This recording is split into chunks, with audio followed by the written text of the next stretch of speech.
We're going live now. Everyone, you know what? It's a good day when you're going live. I finally got my soundboard to work, my sound effect board to work now, guys.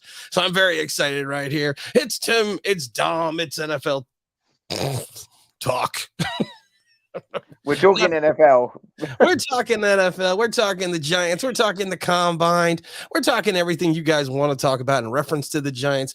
I have Dom. I have completed, and I'm going to be releasing it on Thursday. The online Big Blue top 50 draft prospects in order.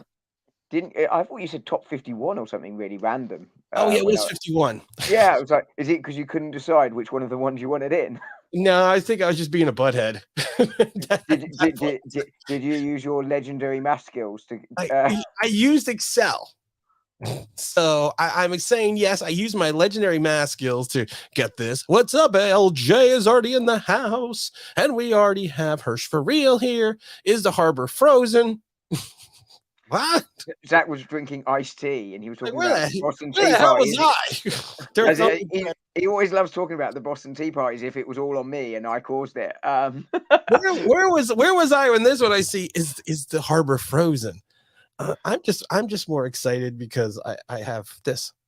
I have come here to chew bubble. I have come really loud though. I got a sound. Oh, wait, here we go. I have come here to chew bubble gum and kick ass, and I'm all out of bubble. I got my soundboard to work. It's the little things in life. Now I have. Do you know what? That's what my wife says. It's the little things in life. And I've just realized she named something else. I have 50 buttons in front of me now. 50. Oh god. And they're all lit up. Oh dear Lord. They're all lit up. This is going to be excellent. Let's talk about the Giants, guys. Let's talk about everything going on here. We got Mike Lee coming in here. Kayvon and Willis at 5.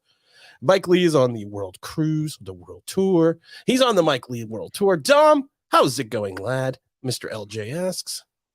I'm all good. I'm all good. I am on leave for the rest of the week from work, so I am looking forward to that because I have been working very hard for a long time. All those early morning press conferences I've had to be covering. AKA Dom got fired.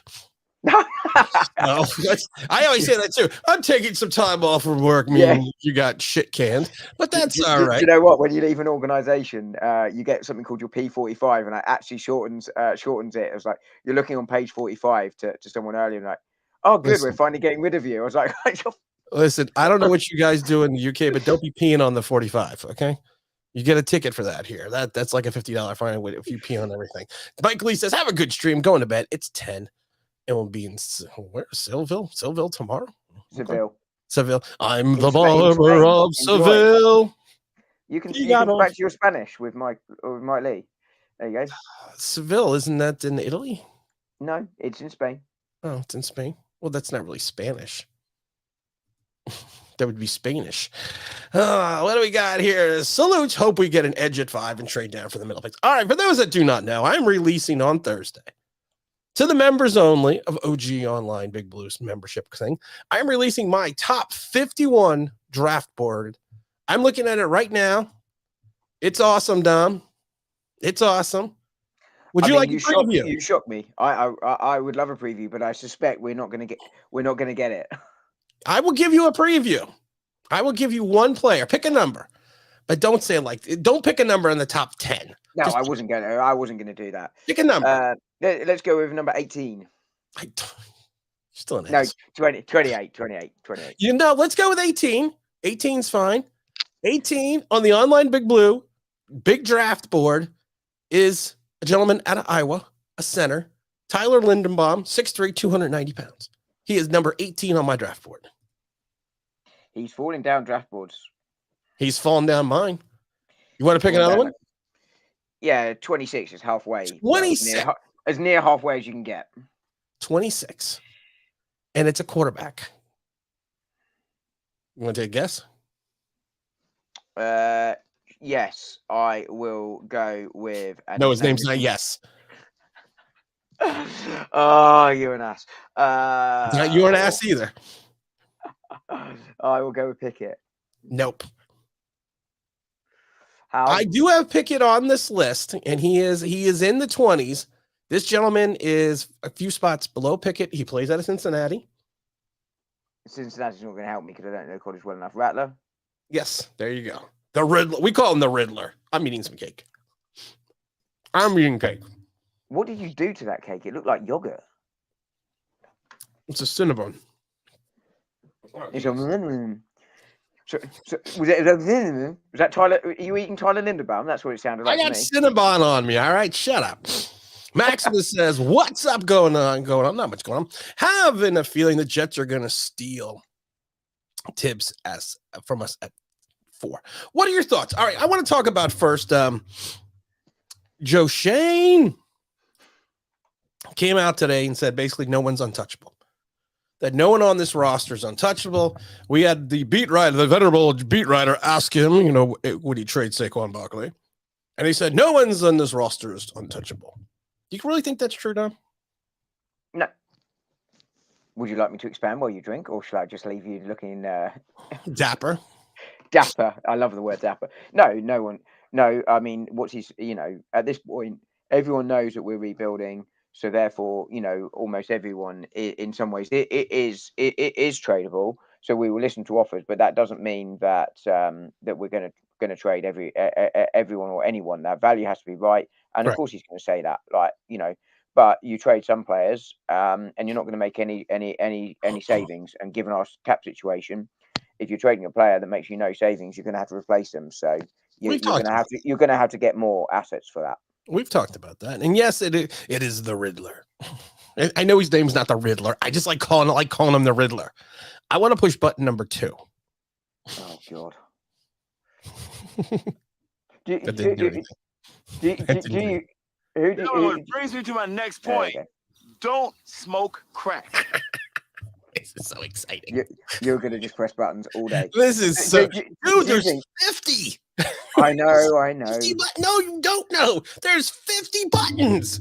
I do know because you've told me 50 times and you only joined like... I almost just want to take the camera and tilt it down and show everybody how awesome this is.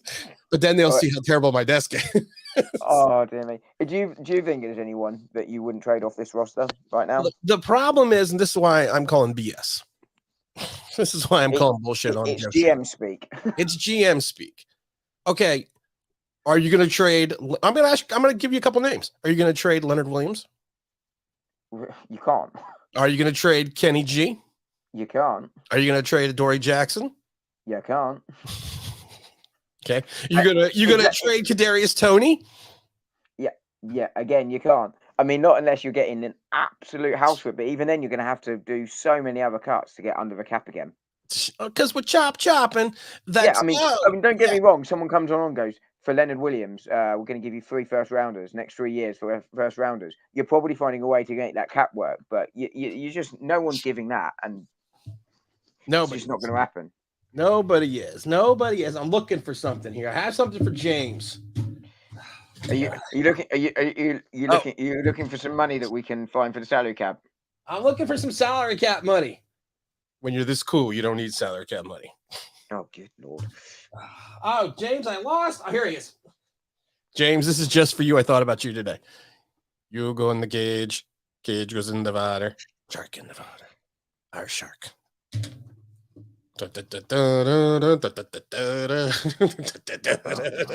Lord. James, I told you I had the shark. I took it off the shelf for you.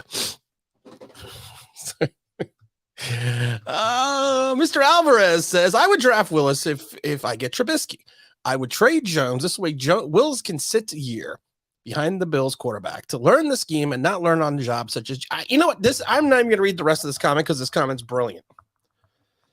And I've said it a million times. I would do the same thing. I would draft Willis. What you talking about, Willis? I would then turn around and get someone like Trubisky.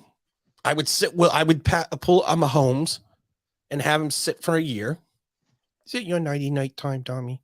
No, I got something in my eye. Nighty-night time. Do you need to go to bed? No, I'm awake this week, unlike last week. Yeah, no, I just had something in my. I had something in my eye. But I would do that. It's okay. And like I said, I don't know where we've came with this misconception that you can't sit a quarterback for a year. And I understand everyone says you have to win within the first 5 years of the contract. There, my hair was popping up. First 5 years of the contract. I understand that. But what do you think, LT? Gentlemen, which brings me to my next point. Don't smoke crack. The soundboard is here and it's working. But I mean, I would still sit him. And people are like, well, you keep saying though, you want to go defensive end. I'm not saying that. I and people don't understand.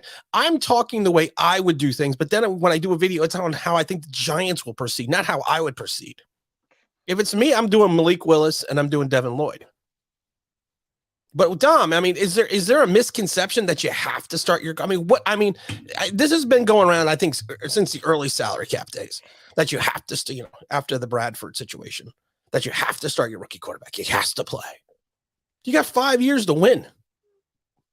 Yeah, and you have seen quarterbacks come in, play straight away, really struggle, and never potentially feel their potential. Now you can't say they would have filled their potential if they'd sat, but you have seen quarterbacks. Mahomes, he's 2 Super Bowl appearances, already, and he sat his first year. You look at Trey Lance, we'll see what he's got this year, and because essentially he sat last year. Right. He only played when Jimmy G was injured.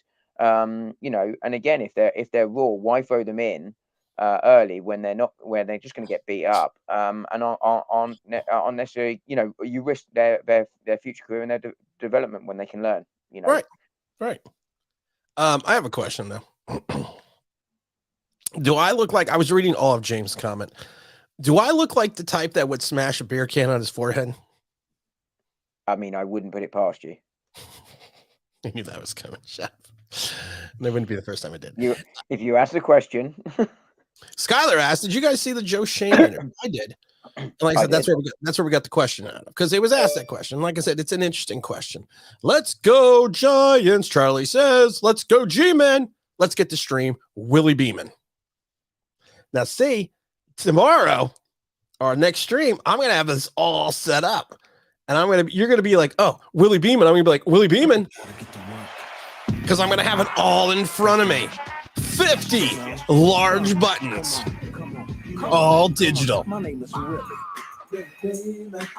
Dance interlude. Beat me, you're dreaming. You got to flex at the end of that. I want Devin Lloyd. So do I. Does anyone want to know where I have Devin Lloyd on my top 50 list? Dom, are you curious? I think you'll have him in your top 5.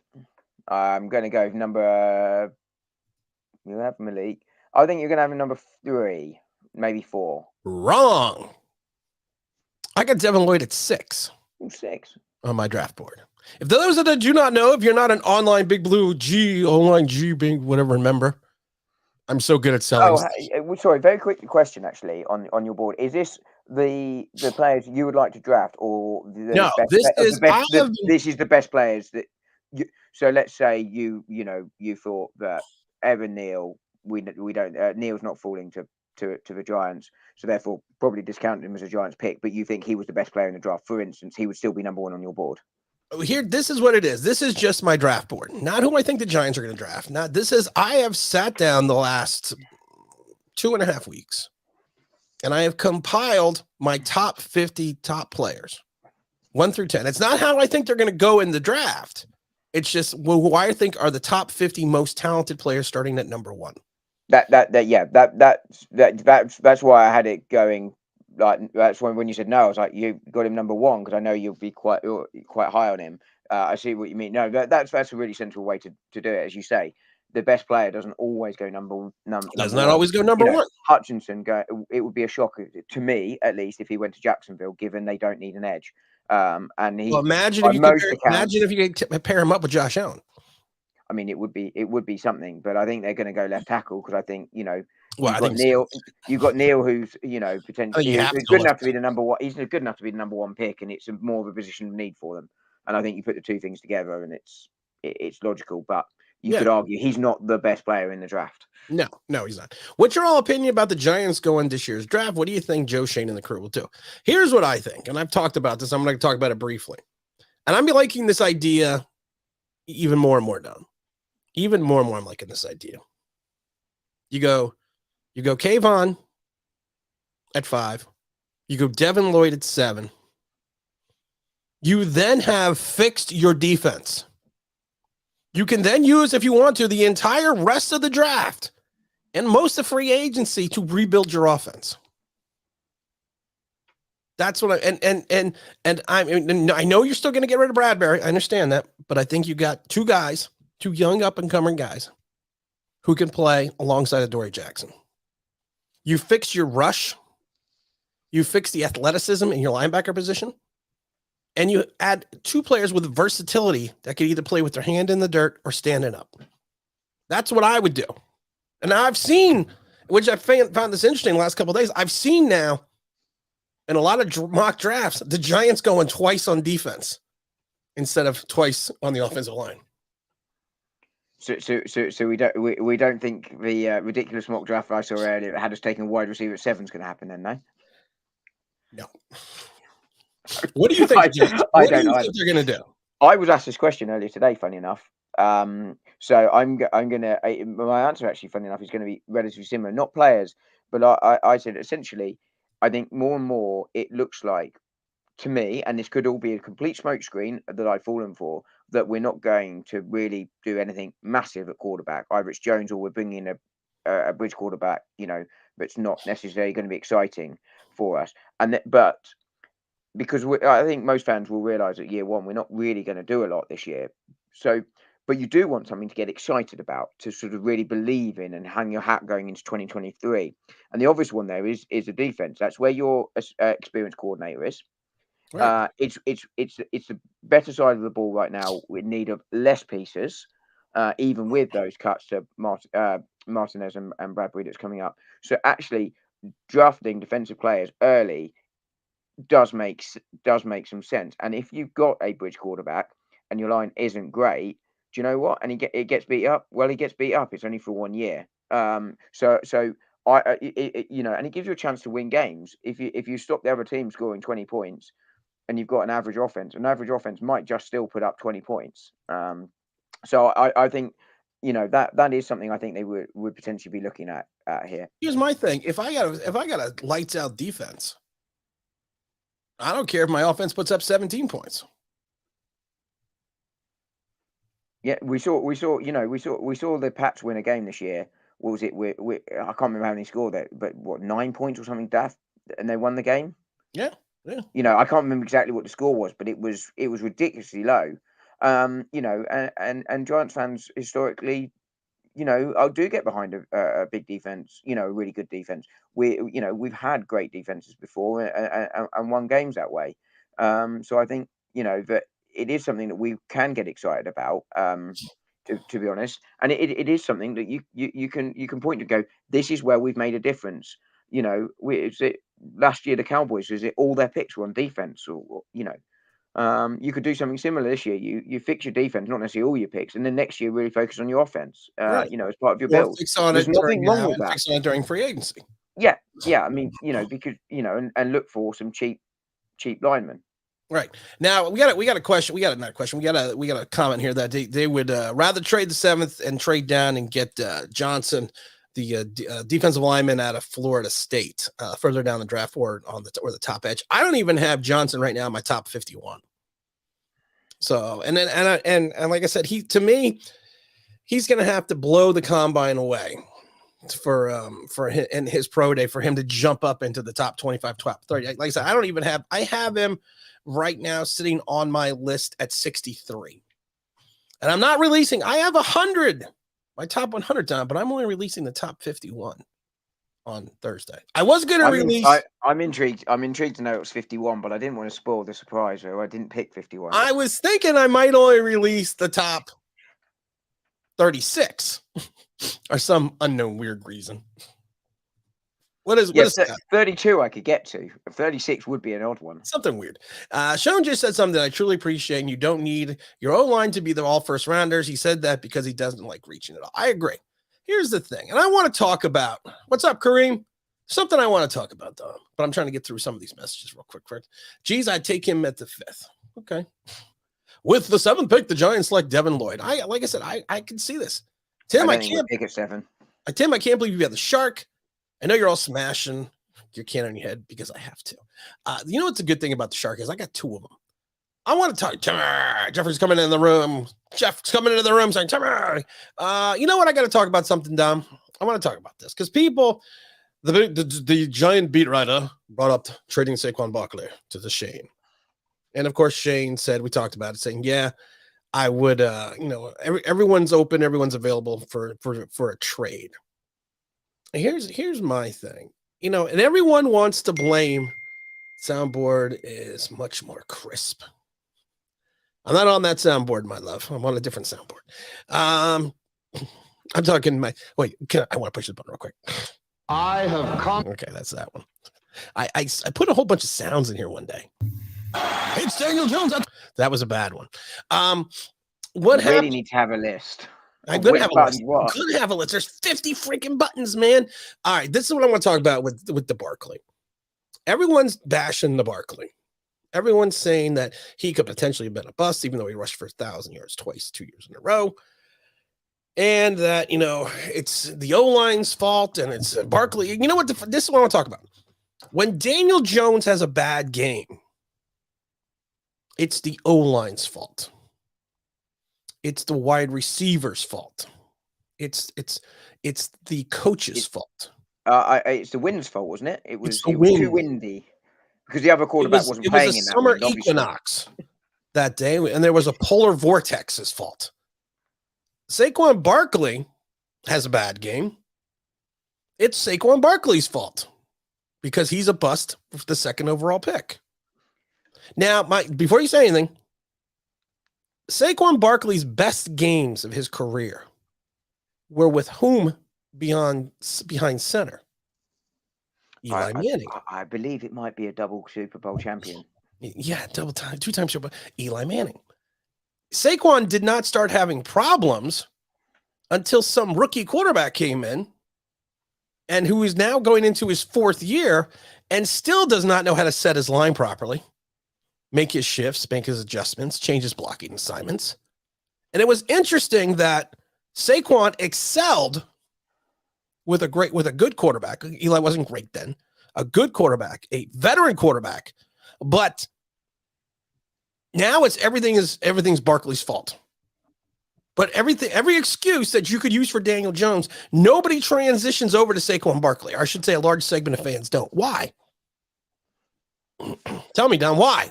I've never understood it. It was like this year he's coming back off his second major injury. He was always going to take time, and I thought he got better and better towards the end of the season. I very much appreciate the gentleman that said that I was talking semantics about the difference between injury prone and injured players, and I get if you're not on the field, you can't be considered success. But I don't think he's injury prone. I think he's just unfortunate. But he's starting to come back. Are we starting to see Lorenzo Carter do that now? Is that because he wants a contract, or is it because he was actually getting back to something we saw? And you see it time and time again. Adrian Peterson, you always say, is the exception to that rule, and you see it in other sports when you're coming back and you are reliant on that. Your legs in particular, if that's where the ACL tear is. Yeah, your ACL's in your leg.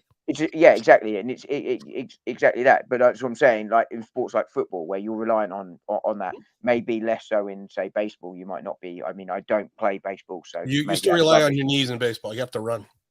Well, yeah, but possibly not to the same extent. You could, you could run it to second as opposed to first. First instead of second or whatever. I mean, I'm not a baseball fan, but you get my point. Right. Once you're relying on it, you need it, and you need to trust it, and you need to get the strength back, and you see it. We see it in European football all the time. And for me, Saquon, I think he's still a very, very good player. No question about that. I think we will see him return somewhere near his best this year, regardless of who the quarterback is, because I think quality will always shine through as long as he stays healthy. And you're not trading him now because he's just coming off the injury and he's going to cost you 7 point whatever million to move him on. Yeah. I've got a couple of them here. I'm trying to get to. Honestly, I don't see us trading down our picks. I can see us trading down that if I've said this down. No, I've said this before. To me, there's 4 players that are going to go interchangeably in the top 4 picks. And then you're going to have 5 where we'll be picking down. So I automatically have removed 4 players that I know that that are probably not going to be there. But I like this one. Kayvon will not fall to us at 5. I don't know. It seems the Jets are enamored with Kyle Hamilton, and I guess they would be after the whole Jamal Adams. I mean, Jamal Adams proved his point. Being the only safety taken in the top 10 in the last 12 years. Yep, and he's been very good. I'm not convinced that he won't take a tackle. There's a possibility. There's a possibility. They like us. They have holes. I think I have been relatively impressed. Strider's got it right, but because he even agrees with you. Because the Jets might select Neil. What's his name? I don't think Neil will get there. Ekwonu, yeah. Ekwonu. I just like calling him Icky now. To be fair, and I am well aware here that I'm just about to. I mean, I heard they're taking Cross because he's the best tackler. Do I even have Cross on my list? Do you know what? I was going to ask that, but I thought wind him up slightly more to say that Cross I do have Cross on my list, but I don't want to give away my whole list. No, I wasn't. I do have Cross on the list, but guess what range he's in now. Guess what range Cross is in on my list? 25 to 35. Very good. Wow, very good, Dom. Again, back end of first round pick. Dom knows me well. I agree 100% on what you just said, Tim. That implies he doesn't normally agree with I normally don't remember what I say, but I appreciate that. Carlos, I haven't seen you in a while, my brother. How you doing? I miss people. You got a lot of people I just miss because you don't see them all the time. EST, I think Bradbury does better in zone coverage, but his man-to-man is so-so. His man-to-man is so-so because of the fact that I think he's lost a step. But we're not going to talk about him. We got Vincent saying, "What's up, Tim? What's up, the Dahmer?" I loved it yesterday. Somebody asked, and I think it was jokingly, of course, said that Dom was a beat writer in the UK. That's his job. I did allude to it earlier by suggesting that I've been getting up early for these early morning press conferences. I know. That's why after a night shift at Poppycockers, you just can't burn the candle at both ends, Happy 420. Yeah, I know. I am behind the chats. No, you've been talking too much. Sometimes I need to talk to Dom. We've been talking too much. Sometimes I talk to. I got the fire. You got the fire. What's up, all New Jersey? You got instead of getting the fire, you got to get the glow. You got to get the Bruce Leroy. That you got to have the glow, and it's going to be great because people are going to be like, "Oh, Tim, do you have a Bruce Leroy sound effect from the glow?" And I'm going to be like, "Am I the meanest?" I'm like, "Sure do." Am I the prettiest? Sure enough. Am I the baddest mofo low down around this time? Sure enough. I'm so excited about this soundboard. LJ says, "Thank you, Tim. I've seen Barkley be great. We have yet to see anything above average with Daniel Jones." That's the thing, though, and that is the thing. We have seen Saquon Barkley achieve, and some could say in his first season, greatness. You can't tell me his first season, Saquon Barkley wasn't the best or within the top 3 running backs in the entire NFL his rookie year. Not to mention that he was rookie of the year. Right. Yeah, he was rookie of the year too. I mean, you cannot tell me that. And you're right. We have seen nothing but and you know what? I think LJ's being kind. I'm just going to be an a-hole. I don't think we've seen DJ equal average. If you look at we've seen flashes, but that's not consistent. So do some people on 42nd Street with the guy with the overcoat. Well, I was just going to. There's a flash for you, okay? There's a flash for you. Doesn't mean you're good. Doesn't mean that penis is big. I was going to say with his todger out, but what I was just going to say is I show flashes. I remember once playing against someone who played on the verge of professional level. And I marked him out the game. Doesn't mean I was better than him and I was ready to play that level. I just had an exceptionally good game that game. Right. You have exceptionally good plays. You have exceptionally good moments. You sometimes have a moment where you transcend your talent. I could tell you that playing in college. Sometimes you have a moment. You're in the right position. You're in the right place. And that's Is that someone questioning that you ever managed this in college? no, I just it was so for some reason never I'm not going to get into it. But you have moments in time where your athleticism exceeds your talent. That doesn't mean you are a great quarterback, doesn't mean you are a good quarterback, doesn't mean you're a below average quarterback. Rex Grossman took the Bears to the Super Bowl. He still threw for 30 something touchdowns that year, but he also threw for something like 30 interceptions. Does that mean, Jameis Winston before Jameis Winston was a thing. Right. Exactly. Yeah, he was Jameis Winston before Jameis Winston was a thing. You're right. I keep laughing because James Williams made a comment on the stream on Sunday that we can't repeat. You and I can't repeat, but it was the funniest thing I've heard. And I still chuckled about it because we are an ethnic household here. So that phrase has been used in this house. So, yeah, I think we probably don't repeat that, but no, we can't repeat that one.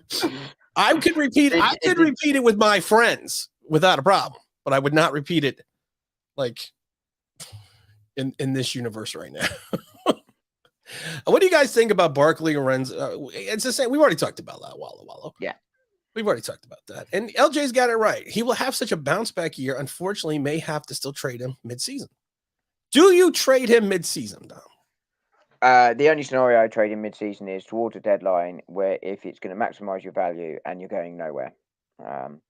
Otherwise, no, he plays out and we see what happens. I have one tight end in my top 51. And I'm not going to tell you who he's from. And it's not from Ohio State and it's not from Wisconsin. I have one tight end. If you do not know, I am releasing my top 51 players draft on Thursday. And to only OG Online members, and then we will review it on Sunday after I make probably some corrections after the combine. Just going to throw that out there. I think your tight end is Collar, by the way, and I have no idea who it is. Just saying. Nope, I'm not even going to tell you my tight end. I got one tight end in the top 51. This is suspenseful. Positional value. Thank you. If you cut James Bradbury, who will be the other corner? I don't want Isaac Yannem all over again. That's okay. We're not going to cut him. It only makes sense to trade James Bradbury. If you trade James Bradbury, what do you do then? Well, I got Aaron Robinson. I got the other kid who I can't think of his name. Adoree Jackson. Adoree Jackson is going to be my CB1. Yeah. I'm paying Adoree Jackson like a CB1 now.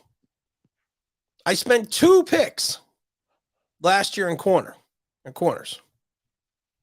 I got to find some. I still got Julian Love, who I think is going to be who is a better corner than he is a safety.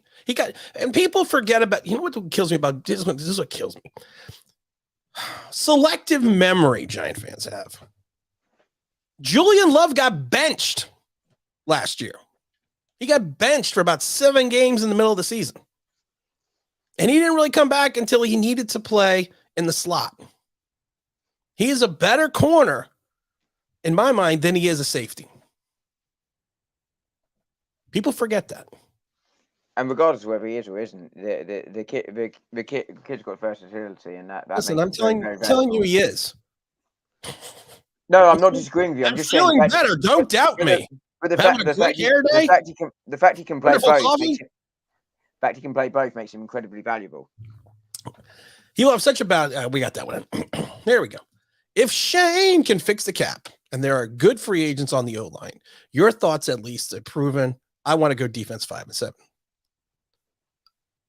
I'm telling you, man, people thought I was crazy when this video came out. 5 and 7. You take the tips, you take the Lloyd, you take the good, you take the bad, take them all. There you have the facts of life. And we turn around and we just fix the defense. You and I could be CB1 and CB2. And if you haven't seen it before, go watch CB4 with Chris Rock. Sorry. Is this a channel in the States or? No, CB4 is a movie. Fair enough. It's referred to as Cell Block 4. It's a parody movie. It's a funny movie. It's Chris Rock. Funny movie. That's Chris Rock, so it's gonna be fun. I like Chris Rock. Yeah, this was old Chris Rock when he was Edgy. I was gonna say racially insensitive. Edgy. Edgy. I'll go with edgy.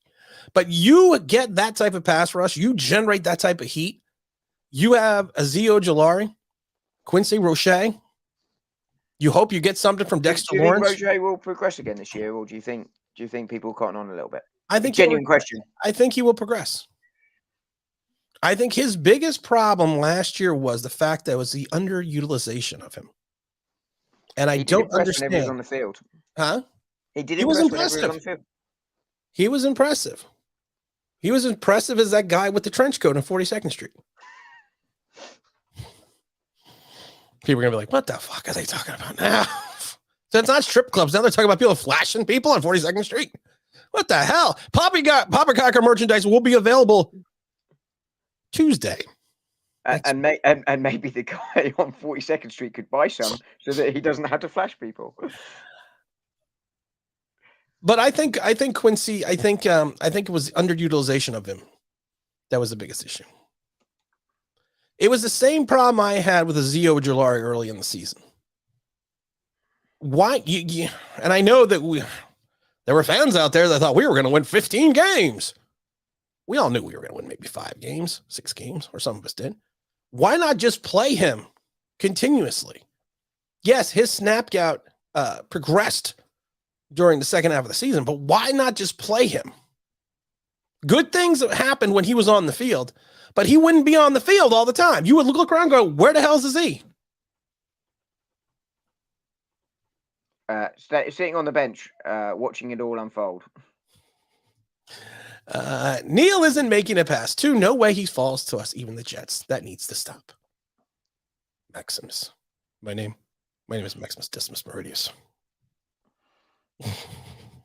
I enjoy that movie. I listen to the soundtrack sometimes. It really helps me concentrate when I'm working, to be fair. And I will have but yeah, I agree. I think Neal goes number 1. I'm not going to tell you. Well, no, wait, that's not my top 50 list. No. I say regardless of whether he's the best player or not, I think Neal goes, unless Ekwonu blows it up, and they really like Ekwonu instead of Neal. 52nd Street equals poppycocker. 42nd Street equals poppycockers. 52nd Street is Santa Claus, right? Miracle on 34th Street. No, 34th. They're all numbers.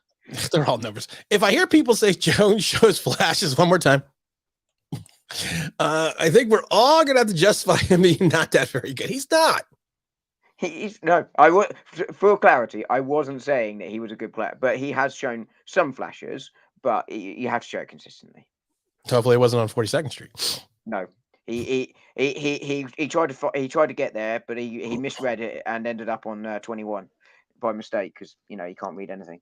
I think DJ's best years was his rookie year. Shermer, mostly Gettleman, screwed him up the second year and screwed up the line. Even more, didn't build the team right around him. I don't think so. The team had a bad line his rookie season. I think the league didn't have film. The league didn't. How many times, Dom? How many times have I said that? At my last count, 473. I'm going to give you a good example about the film scenario. I played safety, and then I had to switch to linebacker because of injuries. And I've told the story a million times. I was put in a tackle box, and I was told, "Don't leave this area." And I said, "What about coverage? Don't leave the area. What about the tight end? Don't leave the area. What about the running back? What do I need to fall? Don't shadow him. Don't leave the area." Had a great first game. Second game, not so much, because the other team figured out because of film next week. Number 20. He doesn't leave this 6-yard area. so it didn't work out too well the next week. It was a very, very bad game.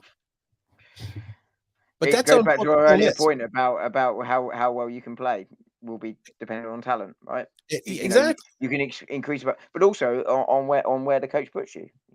Right. Do you trust Aaron Robinson? He could easily turn into another Isaac Yiadom. He could also turn into another Lester Hayes. Only one way to find out. There's only one way to find out. You got to play the kid. You got to play him. That's the problem. Here's the thing, ECK. And ECK's a young kid. I got socks older than you. I got socks older than Dom. So from my professional That is worrying. experience, no, that's true. Probably true. In my professional experience, you're not going to find out what the kid can do until you put the kid in the game. See what he can do. Logic's fine as run blocking and pass blocking are equally important. If you can't stop the run, the team will kill you on the pass all day. If you can't stop the pass, they will kill you on the run all day. I think it's about right. Does that sum that up, Dom? Yeah. The best teams will alter their game. Are either so good at something they can't stop you, or they'll alter it based on the weakness of the other team. See, what do we got here? There is a free agent corner, a Buffalo corner, who can fill the spot for a few dollars. Dom, Google who that is. Google who that is, please. He's here. Please, no singing. What just makes that little old ant think he can move that rubber tree plant? Everyone knows the ant can't. What, Dom? Move the rubber tree plant. I still want to trade down. How many more times? When you don't want him to do something, don't tell him not to do it. Tell him to do it, and then he won't. Oh. No, I'll still do it. Yeah, probably. I still want to trade down dramatically because we have too many missing pieces. To turn this around, we need intelligent picks, not a quarterback. Who says the quarterback can't be the intelligent pick? I was waiting for you to say something, Tom. I was waiting for you to say something sassy. Well, having said that, I did. So who says the intelligent pick isn't a quarterback? You're right. But, defend that, Dom. Huh? I'm calling you out. Defend that.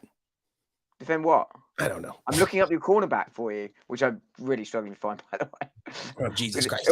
All it keeps coming up with was cornerbacks that the Bills could consider. I believe it's Matt Hughes. Look up Matt Hughes. Yeah, I finally found. I don't have all time. Matt Hughes, Dom. All right, fine. Don't have all day for you to Google something. I know. A recent mock came out and had us taking Kayvon and Devin. They did? Yeah. They did, really? Yeah, there was one, yeah. I always think people don't watch. But evidently, some people watch. I still think DeShane watches. He's talking about your mock. No, I'm joking. No, there really was one. I haven't done a mock yet. No, I know. That's why I was joking. There really was one. He's right. I didn't know that. That's crazy. That's like when people started taking Malik Willis. When I talk about Malik Willis, people need to get a better idea. They definitely, he comes out. They definitely watch you. Dom, the season starts unofficially March 14th. That is legal tampering.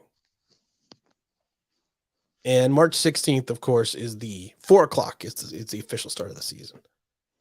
The goal for Shane is to be under by $40 million by the start of the season. So that means he needs to be under $54 million. Clearing out the cap space. $54 million? $54 million. Do you think that he can achieve this goal? Now, I know people will tell you that the Saints were $80 million or whatever it was under the cap. How much were they? $1 million. They will tell you that they're that much under the cap. That they were 80 million. Now they came out the other day and said, I saw the other day going, well, they just cleared by getting rid of like 6 players, $40 million. They're still $40 million over the cap. They're in a world of trouble. So that's why I kind of think that I think Sean Payton left. Do you think, I don't know if you're looking at the roster right now. Do you think? Oh, I was actually. Oh, Dom. Yeah, let me. I have got the roster up, Dom. I got it. Do you think there's any way that DeShane can clear out $54 million? Because right now we're anywhere between you've seen the estimates between here's the thing. If you look at call it 10, and that is optimistic. No, we're not going to call it 10.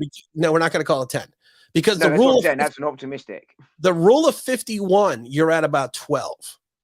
The non-rule of 51, 53, you're probably at between 15 and 17. Yeah. So do you think there's any way that you could perceivably see We have 56 contracts, active contracts right now. Do you think there's any way that he can dump that amount of salary, not lose that amount of talent, and then still be able to turn around and find people in free agency to refill these spaces? Because I love the people that talk about the contracts and the Giants, like, well, we have all these players on the contract. No, you have like people, you have the likes of Brian Lewerke, Nico, David Moa, Justin Tillard, Alex Bachman. You have guys like that under contract. So it's not like we have all these big names under contracts. Jake from State Farm. I mean, is there any way that you could see him getting rid of 50, let's just say 56 million, without avoiding this roster of the minimal talent that we have now? No, is the honest answer. Okay, good answer. And if he does, then he's cutting players that he could potentially trade to get value, just to get under it. So no, I mean, it's an admirable goal.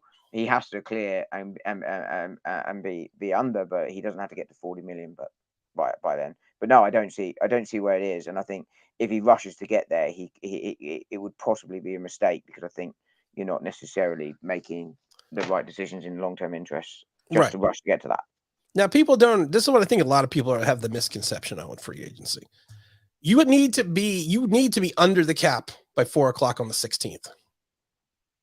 You can then proceed to go over the cap up until the day training camp breaks.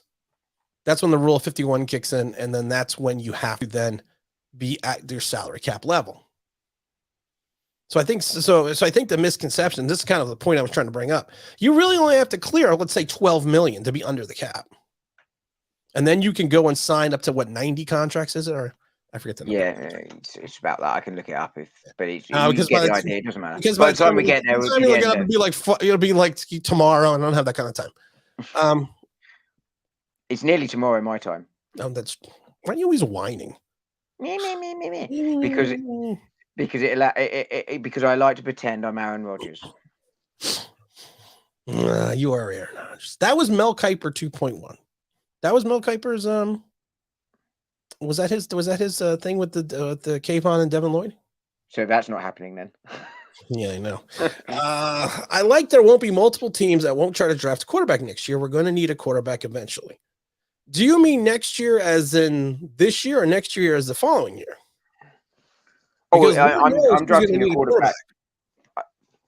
I think I definitely advocate drafting a quarterback next year if we're picking high and there's someone there. I'd take it this year if there's someone we really like. But my preference would be to run the risk that you're picking high enough next year, because I think we will be, to take the quarterback next year is my view. But I'm not going to cry if we take a quarterback, because if we're taking a quarterback, it means we think that's the player that takes us forward. And if that player's this year, then you don't hold back. But I prefer next year, because you can start the clock a year later. Dom, you said you knew how to do a poll. How do you do a poll? I didn't know how to do it. I Googled. You said you Googled it. Yeah, I did Google it. Doesn't mean I can remember it. I was going to do a poll. And the poll was going to be, will Tim cry if Malik Willis is there at 5-7 and the Giants pass? Oh, I can save you the bother. Yes. No, you won't cry. You'll be mad. But I'll be mad. Don't. Good news, Dom. I want to. Elvis is going to make an appearance during the draft. The new Elvis wig showed up today. I got it early, so I'm going to have to wear it for a month. I just found the draft. It was Kiper who was taking us Kayvon and Devin. Now I have to change my draft. Because I just called Mel Kiper an idiot earlier today. Daniel Jeremiah's drafts, I think, that I don't get. I'm pretty sure he's the one that had us taking a wide receiver London at 7. I was like, I think it was Daniel Jeremiah that did that. What would be the most? I mean, if you had to think about it with the Giants, Dom, what would be your most shocking pick that the Giants went for at 5? Let's just say if there was one player that you would scratch your head, that it would be a typical Giant move. And I do have Drake London in the top 25. A typical Giant move. What player would you sit there and go, that was a Giant move? Me? Yeah. No, as in me drafting. Oh, you as in you the player. Oh, do you know what? It would be something like Stingley, who's been barely played in the last 2 years. Is another corner. I think that would be a head scratch for me. And it's not saying that we don't need the secondary, but something like that, and it also got questionable how well he would cope with the pressures of of the New York market, because he's a bit full of himself by all accounts. So yeah, I think that would be a shocking pick. I lived in New York and I'm full of myself. So what does that have to mean? Yeah, but in terms of what kind of comments that, Dom? in terms of you couldn't handle the media criticizing you and that sort of thing. Apparently, doesn't like being criticized overly. So I don't think I can handle criticizing either. Oh, I couldn't handle the New York media. No way. But I'm not a professional sportsman, so I don't have to. Well, that's true. That's a good point. Who would your one be? Well, this was the most shocking. I think this was a good one by LJ Linderbaum in London. I think that would be shocking to me. I think that would throw my entire draft process into a tizzy if that's what the Giants did. I don't see us taking 2 offensive players, 5 and 7. I still think we trade down 7, but if you can, assuming someone wants to trade up, you can't just go, we're trading down 7 because you might not get an offer. But my thing is this: my guy would be Amon Gardner. If the Giants took Gardner, I think I'd probably lose my mind, because to me it would be DeAndre Baker, it would be Eli Apple. It would be all same sort of thing as Stingley, right? I think Yeah, I would like to do a poll, but Dom's not smart enough to get it situated for me. Do you want me to send it across to you? How do people? I've got the link right here if you want it. No, I'm not that interested. I didn't think you did. Learn more. You could put things on top of your chat here. You can put like your web page and stuff. I don't know how to do that. Edit. What if I edit it? No, don't do that. Don't do that. We've only been doing this for a year and change, and I still haven't figured out how to make this. Jones now has 3 offensive systems in 4 years, really, because the Duck had 4 and 4. That's what I love. People are like, we had 3 offensive systems 4 years. The Duck had 2 systems in college and 2 systems in the pros. He's had 4 systems in the last 4 years. And I think he's pretty good. I was going to say he's not. I didn't think he'd had eaten all that, has he? Oh no, hang on. Yes, okay. Take the fact he's had the systems, right? And say that's the reason. You'd have thought something would have progressed forward that isn't totally on the system. I think the only thing I would point to that has improved but still isn't great, really, is his fumbling, and I think that was because of the way the conservative way with which we ran the offense. That he didn't play a full season again. Well, yeah, exactly. You can't fumble if you're not on the field. But no, I just don't accept it. I'm sorry, I just don't accept it. I can't accept the O-line. I can't accept the key offensive players because look at Burrows. We threw a whole load of stuff, weapons wise, at him again this year. And okay, you didn't have Barkley, but Booker wasn't horrific. He wasn't even throwing it to Golladay. And maybe wisely. Tony, okay, wasn't great, but again, you're just not looking to make them. If you're looking to throw them, and these guys are dropping them consistently, and I know that we still had drops. Every team has drops. Every team has drops. We weren't even looking for them. And whether that's a play calling or whether that's Daniel Jones. That is a debate. Was the play call to make those throws, yes or no? But even then, you're like, he just hasn't done it consistently now for 3 years. He's been consistently hurt. He hasn't made hardly any progression. He's just not the answer. I know I was saying earlier. So you're saying that you are saying that he is consistent in one avenue. Yeah, consistently staying at the same level. Exactly. Consistently being hurt. Well, yeah, but consistently being at the same level and not improving. Right. I said earlier to try and defend the kid a little bit. He has had flashes, but as I say, everyone can have flashes. Go down to 42nd Street. Gardner is mocked to them at 7 in a few drafts. I don't want Gardner. Aqib Talib. I don't think he looks like Aqib Talib, the former corner. Kind of had some success in Tampa and Denver. I don't think so. Yeah, Michael Renner is saying that Gardner goes at 7. I don't see us taking the corner. I know people keep No, saying I don't see because us of Wink Martindale's system and etc. etc. I don't see us taking the corner this year. I get in 2023, yeah, maybe you might be looking at it, but I don't see us doing it this year. I'd be surprised if we did. I don't even know if I have Kendrick on my list here. Actually, no, I don't have Kendrick on my list. So yeah, that would be a surprise if the Giants took him. I don't even have him in my top 50. My top 50 is going to be. I want people to watch when you will see this top 50 on Thursday, Dom, and because you're an OG member. When you see these top 50, it's just gonna blow your mind. It's gonna blow your mind. I just wish it was tomorrow when my wife's out in the afternoon and I'm not working, and then I could listen to it while doing a couple I of thought jobs you were around the off house. all week. Yeah, but on Thursday she's here. There's no way she lets me listen to it while she's here. You don't have to listen to it. I'm going to post it. Yeah, okay. Well, I still can't read it if she's here. She'd be whispering at me. Because your brain stops when your wife is here, and all of a sudden you forget how to read. No, I can read, but she'll have me busy doing jobs. Whereas Wednesday, when she's not here, she won't notice if I'm reading it. And then just before she gets back, I look busy, as if I've been busy the whole time she's been away. All right, well, maybe I'll release it on Wednesday now. How's that sound? Yeah, just do it. All right. All right, you know what, guys? I've changed my mind now. I've changed my mind. This is people say I'm inflexible. I am now releasing my top 51 players, OG online subscriber service only. You will get the top 51 players, and then I am going to do a stream on Sunday where we will go down the entire list, and the list may change after the combine ends on Friday. Just going to throw that sounds terribly exciting. My life is full of excitement. The typical Giant move would be Gardner London. Yeah, that would be.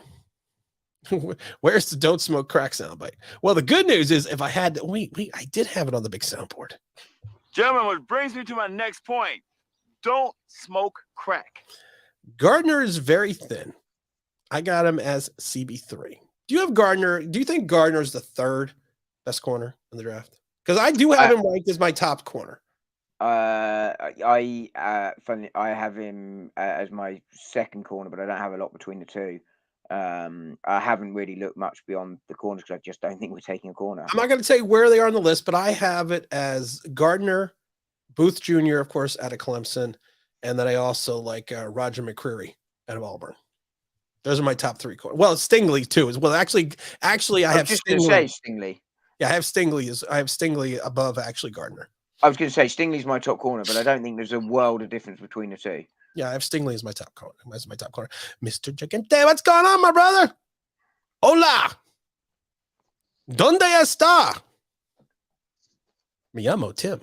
Well, he's going to be a Mr. L doing it L. He's going to be on the show Sunday morning. He's coming in at early 10:30 and making an appearance. He's going to be dropping his Giant knowledge. Hopefully we'll be throwing back some shots at 10:30, but that's okay. That's okay. What's going on, my brother? But we got an alert. Could be a Giant alert. Opening day likely canceled. Okay. Baseball. You know what's funny, Dom? I decided I was going to do baseball games. Is that why they canceled it? Last week on doing that. They canceled the season. Are they still locked out, right? And they're locked out. I might just make up games. What's up, Zach? What's up, guys? Giants are taking a punter. The Riddler. The Googler is here. Thank God. Because that was you earlier, Zach. Because Dom has been Googling so poorly. I'm regressing on Google if it's entirely possible. We need some witchcraft. That cuckoo witchcraft. We do need some witchcraft. Hey, Zach passed his Spanish test. ¿Dónde está el baño, por favor? ¿Qué hora es? Dos cervezas. That's all you need to know in Spanish. I used to know I lost my car keys. I forgot that, though. He's pumped. L's pumped up. We're going to have a sound effect for L. Because I can call him L now because we're just like that. Because you're buddies. We're just tight. Like that. You're just tight. I have to do. I think I am going to come up with something. I think it's going to be doing it. L. I think I'm going to have to come Sunday, man. I got the soundboard working now. At least I think I do.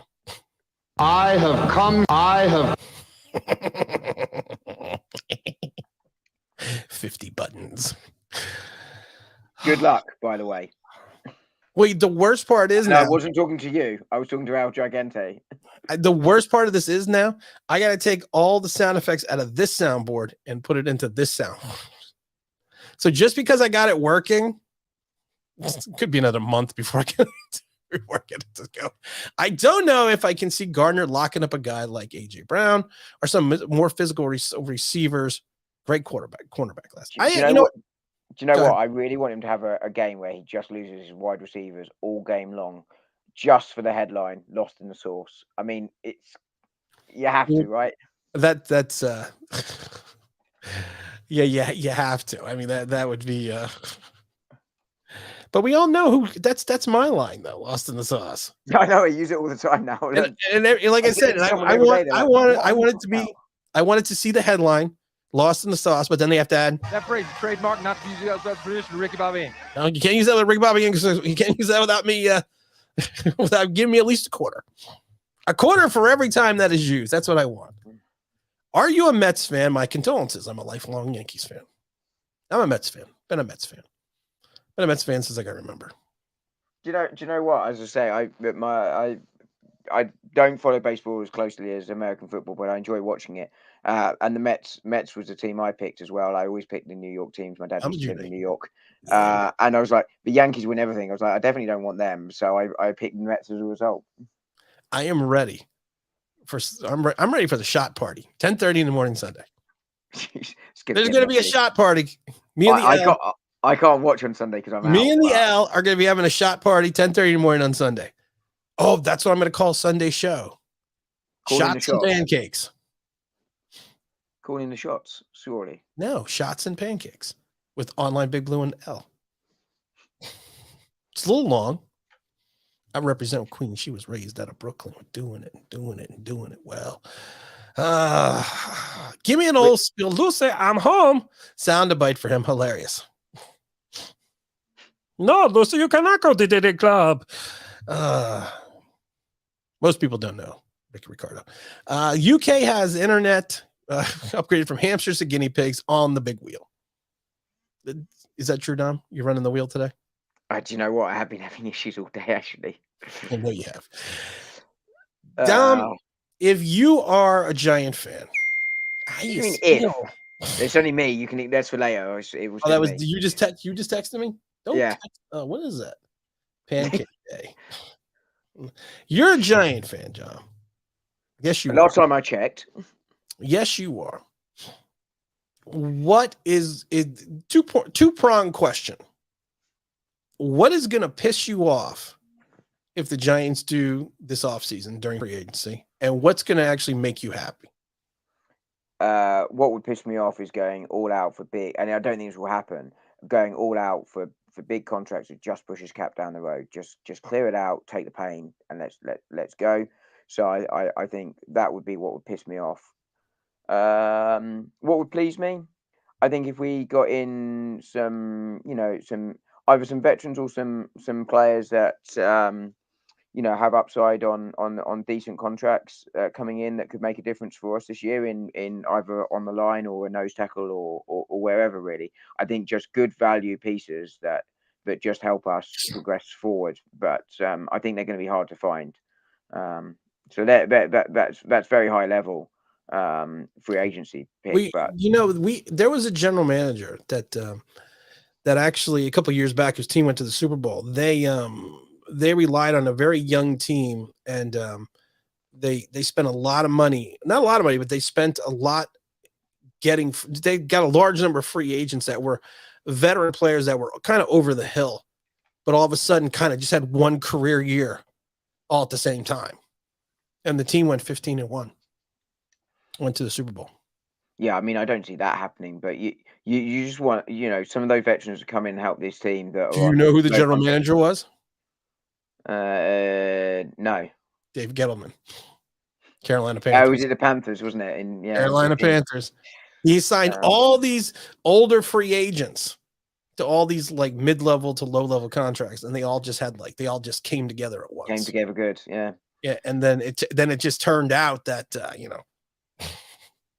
But but you know that's the way we've got to look to go, isn't it? It's just got to be cheap contracts, one year, you know, or even 3 year if you know for sort of lower level money that can just get you Would through. you get pissed though? I'm going to ask you a question. Would you get pissed? Because the Giants have cap space, have like $90 million in cap space in 2023, something crazy like that. I can't remember, and we don't even know what the number's going to be yet because of the fact that we don't know how much they're going to raise the cap.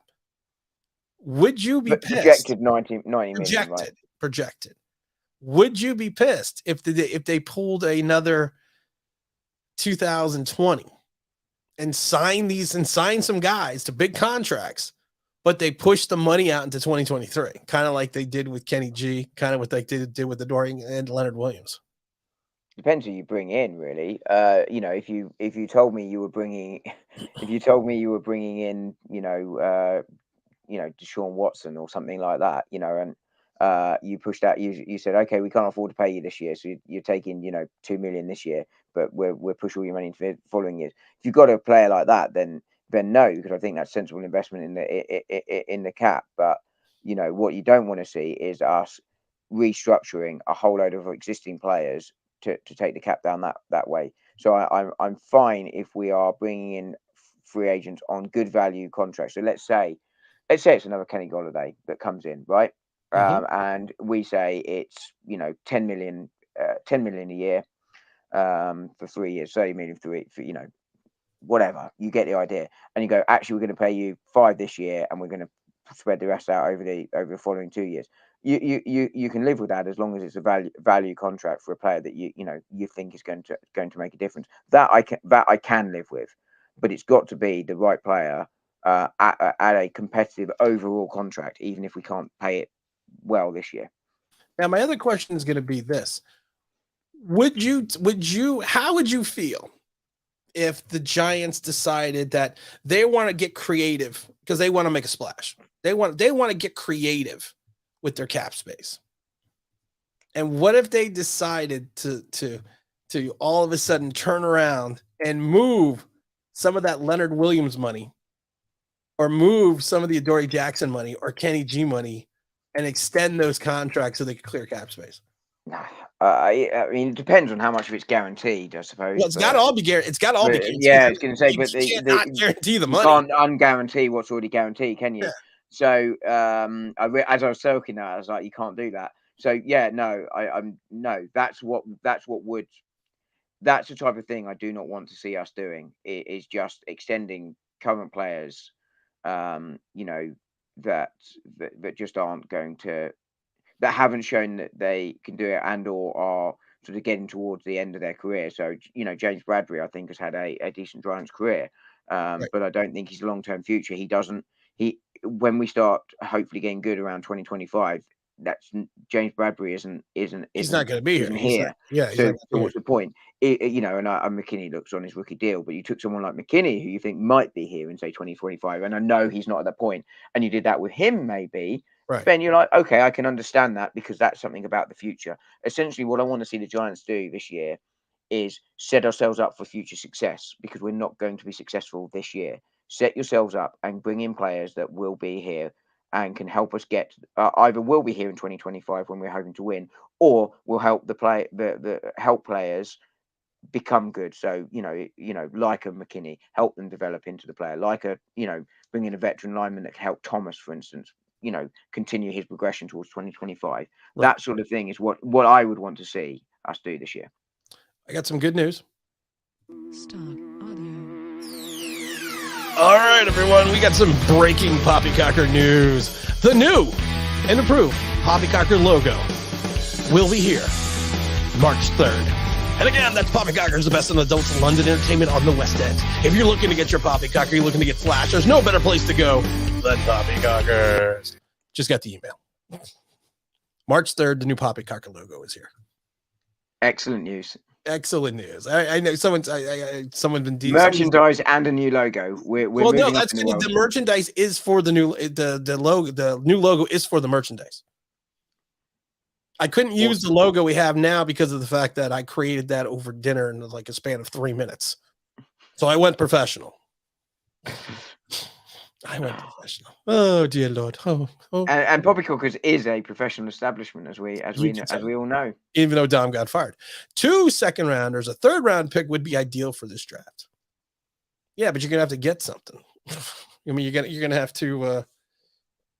To me, Dom, this is a depth draft. I know you're not much into the draft. Now, when I was doing my list of 51, I actually was trying to figure out 51 guys. But to me, this is a depth draft. This is a draft that you can build you could build your team around. That you could potentially find I think the biggest issue the Giants had, besides the fact that they sucked last year, was the fact that they just had no depth. They had nothing outside of a few players, and arguably our starting 11 on both sides of the ball didn't really sort of fill you great confidence, let alone when you start getting around to your second and third stringers. And once those pieces broke off and got hurt, we had no depth. I think this is a draft, if done correctly, that the Giants could find those depth pieces. We have 5 picks in the top 100, and I think I genuinely think you're right here. Whatever you do with your first round picks, whether you trade back and what have you, I think you can find a couple of linemen on either side of the ball in your second, third round. Eventually find your tight end there as well, and suddenly your second, third round picks can become starters and genuine starters relatively quickly. So I think that's absolutely right, and I think that is a big part of where we fail. We've done much better, fun enough, in sort of 5-6 rounds under Gettleman than we did in, say, second, third rounds. Ojulari last year being a very good second round pick, by the way. But generally speaking, we've done better later on, and I think you're absolutely right. And I think that's what the good teams do. Their second, third, fourth round picks become starters, and not just starters, but good starters. Right. And that's where we need to start we'll start the process in free agency, but that's where we start the process now for 2025. I did say I was going to release the top 51 tomorrow, but do I have to release the nice, cleaned, pretty picture one? Can I just release release it on Thursday, like you said? You're fine. Okay, because I was looking at the sheet, going, I don't know if I could do it. I don't know if I got this done, because it's all in Excel, and I got to make it pretty and all that stuff. And I have all my notes on the side, so I don't want people seeing my notes. No trade down will piss me off. I don't think it would piss me off if they didn't trade down. I mean, I understand. I mean, I think I was more pissed off last year that the Giants traded down. And so I mean, would you be pissed, Dom, if the Giants traded down? Depends on who we take. So I look, last year, like you, I wasn't overly enamored with the trade down, because I wanted Parsons, and I'd wanted Parsons from very, very early on in the process. What really hacked me off wasn't the trade back. What then pissed me off was the pickers, the pick we did pick up. That's what irritated me. So if we don't trade back and we get 2 absolute Pro Bowlers, and we don't know for a few years, then then no, you can't be pissed off. But if you get 2 players straight away that you think can come in and start, and are high on your draft board, then I don't think you can complain. So no, I'm not pissed off. My preference would be to see if you can trade back the 7th. But I'm not going to cry if we don't and we pick up a real good player. I agree. That's like hitting the lotto and getting struck by lightning. I was a little late on that comment, so that was a couple minutes ago. I don't know what that is. I don't know what else commented on there, but that's okay. I think we're going to draft 2 O-linemen in the draft and sign one in free agency. 2 there, also going to be possible to undrafted free agent. So Camp will be interesting along with the draft and free agency. I think Camp is always interesting. And I think Skylar is correct even more on this one, Dom. Because this camp is going to be totally different than we've seen the last 2 years. You don't even have to be a Giant fan to understand the difference between the Dable and the idiot. So we're not running laps? We're not running laps. We're not really? running. Are we sure that's a good idea? Because we know that laps make us... Laps work. Makes us a more disciplined team. I sent my boys for laps the other day. They pissed me off so much, but I sent them for laps so that I could calm down. I literally sent them on a lap. I was getting cross. How old are the kids that you're coaching? Oh, 6. You're 6. So you can send them for laps. And first They're of not all, half of professionals. them are probably running around chasing each other anyways. So it's not Yeah, really essentially they had too much energy and they just need to lose some. So I sent them to run like 4 times around the center circle. years Like, and years tire them out a bit. years and years ago, I coached PAL Basketball League, which is a police athletic league basketball, and it's for underprivileged children. And I coached 7 to 9-year-olds, and it was great because we had what they refer to as layup drills. You know, where you have people one side of the basket, one side of the other basket. The guy drives in for the layup. If he misses, the guy rebounds and kicks it out to the next guy. It kicks out the next kid. I always refer to it as the circus. Because you always have one kid who can never hit the bottom of the rim. You have the other kid that can't pick up the other ball. You got the other kid that can't dribble. And then half the time, the guys behind the line, behind them, are running in circles, chasing each other. So I always call it's circus hour. So you could do that, though, running. You could do that when you're 7, you're 8. But you don't take a professional athlete who's been in the league for 4 years and go, run a lap. It reminds me of a drill I tried to do. I was like, basically, one in the middle passes it out wide. It then goes across to the far one, and the first one comes in to try and defend it, while the middle one they had to get a pass back to the middle one. Oh, it was chaos. There were balls and kids everywhere. Right. I was like, I'm not trying that again until they're at least 9. You know, when they hit 9, they're not any better. They're not. My guys are progressing well. Well, you're just freaking awesome. When they build a statue with you. Do you know what? I'm really quite fortunate. I've got some boys that are really, really, really talented little players, to be fair. Let's see here. We got another official. Oh, yeah. The official Major League Baseball has now officially canceled games. Oh, jeez, Tom. Anything to stop you calling games, right? Dude, I'm going to call some great games. I'm hoping Zion Johnson falls to us in the second round. I like Zion Johnson. I do too. I actually have him in my top 51. And Dom, do you want to take a guess where he is in my top 51? So I think he could potentially go late in the first round, but I think he might be there. But it wouldn't be a shock if he was there in the second round. So I'm going to have him at 33. Ooh, I got him at 34. Oh, that's good, Dom. Good job. Are you going to be ready for the draft this year? Yeah, ready. Yeah, I've already started. Like some of these players, I've started to put a couple of notes together. You are aware we're only going to pick number 7. Yeah. Well, we're not. We're trading down, but yeah. But you know, I like to listen to trade. So you only got to look at like 10 guys. Yeah. It's, as long as we like 7 guys, we'll be fine. As long as we're good. Zach says, then I can sleep at night. Zach says, rebuild our defense because rebuild the defense because a good defense can mask a bad offense. I think Shane wants to rebuild the defense and the offense draft Malik Willis. I kind of do think that the Shane could potentially be enamored with Malik Willis. I really do. And I have the same thing with Dable in mind, because if you want to mirror a quarterback towards the Josh Allen type, is that Malik Willis or is that Daniel Jones? It's Malik Willis. If I'm taking any quarterback, the only quarterback I'm taking this year is Malik Willis. I'm not taking any of the others. Not Pickett. I think he's a traditional Giants pick. I can understand from traditional why you'd look at Pickett, but I'm not taking anyone as a quarterback other than Malik Willis. I'm not even taking Rattler. I'm not. I think he's sort of similar to Willis, but I'm not taking anyone but Willis if I'm taking quarterback, but I'm not necessarily taking a quarterback. We haven't talked about this, and I kind of think about it with the Giants.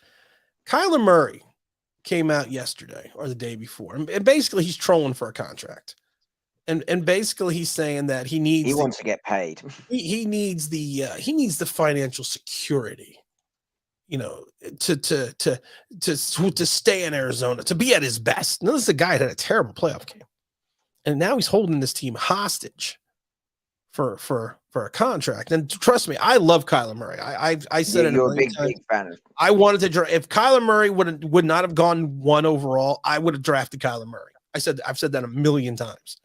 I don't care if I don't care. And I understand that he's a little shorter than you, but I don't care. I didn't care. I didn't care. He represents the lollipop guild. I didn't care when Munchkin landed. I wanted him.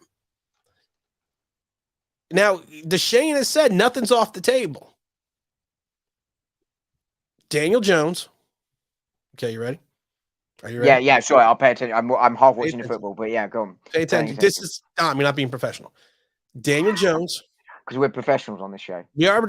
Shut up. Daniel Jones, the 7th pick. Okay. Daniel Jones, 7th pick. I will give you a 2nd rounder in 2022 and a 5th rounder in 2022 for Kyler Murray.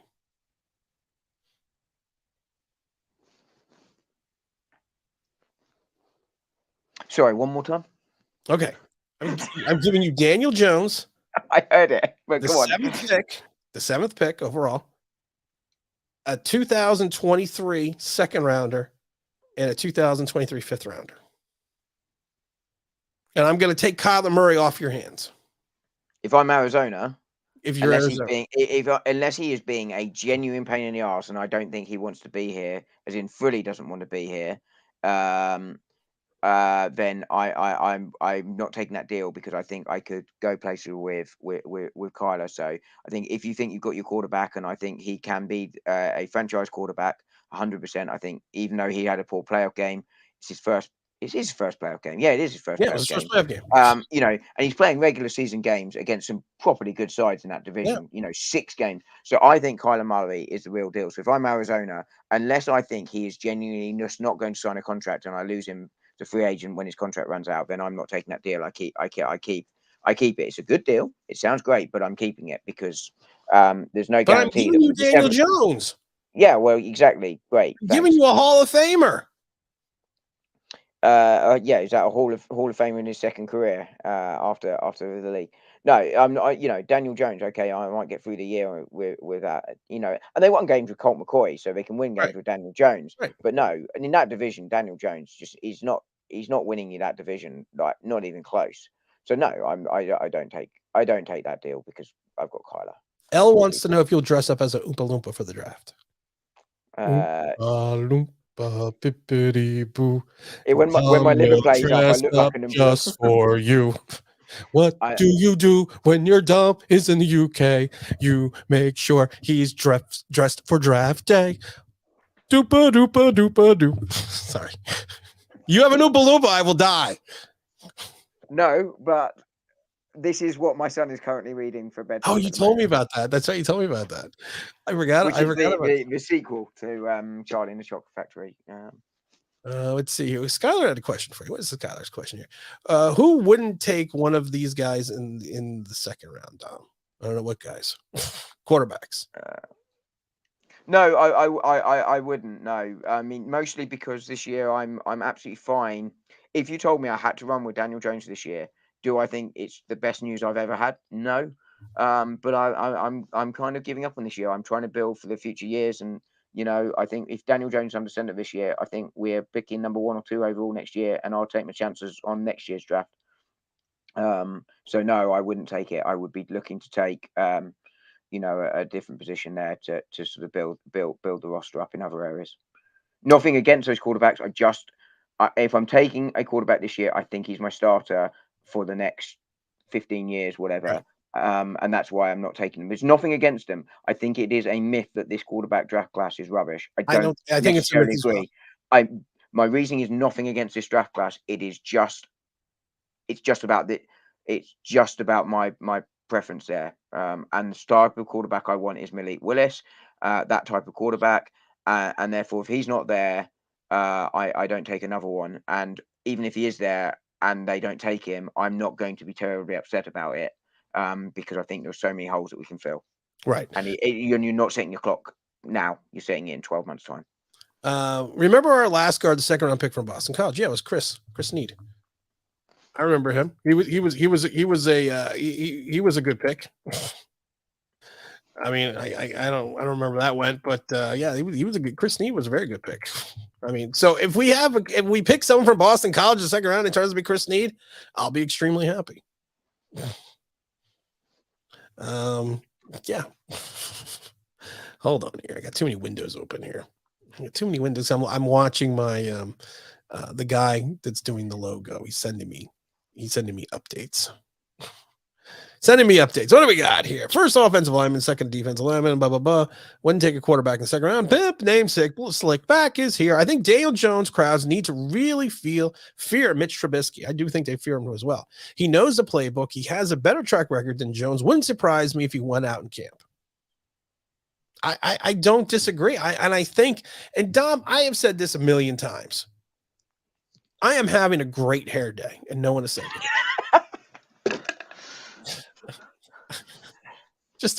I am just throwing that out there. I've said this a million times, and prove me right or prove me wrong. I do not think Daniel Jones has the intestinal fortitude to be the New York Giants quarterback. And I think that is why they never bring in any true competition the last 3 seasons. And now going into 4 seasons for him to be tested because they don't think that he can handle the pressure. Prove me right or prove me wrong. I mean, the alternative on that is that the previous regime was just so inept it didn't think about actually going, oh, crikey, we need a good backup because Daniel Jones keeps getting hurt. You can see Joe Judge sitting there. Oh, crikey, Daniel Jones is hurt again. I can literally see him doing that. Yeah, I mean, he might use alternative language, but I mean, you can see them being that inept when you, you know, and don't get me wrong, they did get some things right. Just give me half hour, I'll let you know something. You only have a half hour. Yeah, I mean, Andrew Thomas, but Ojulari was looking fine so far. But anyway, you get my point. So no, I mean, you know, you look at it and go, why do they keep talking about how good Daniel Jones is? Like, you don't need to do that. Like, if a quarterback or any player is good enough, you'll see it on the field. You don't need to keep telling everybody. You're only telling them if they're not doing it and or to build up their confidence and self-esteem. You know, it's sort of psychology 101. If you've got a player that's lacking in confidence, then you talk up how good they are and say, look, this is a great guy. Right.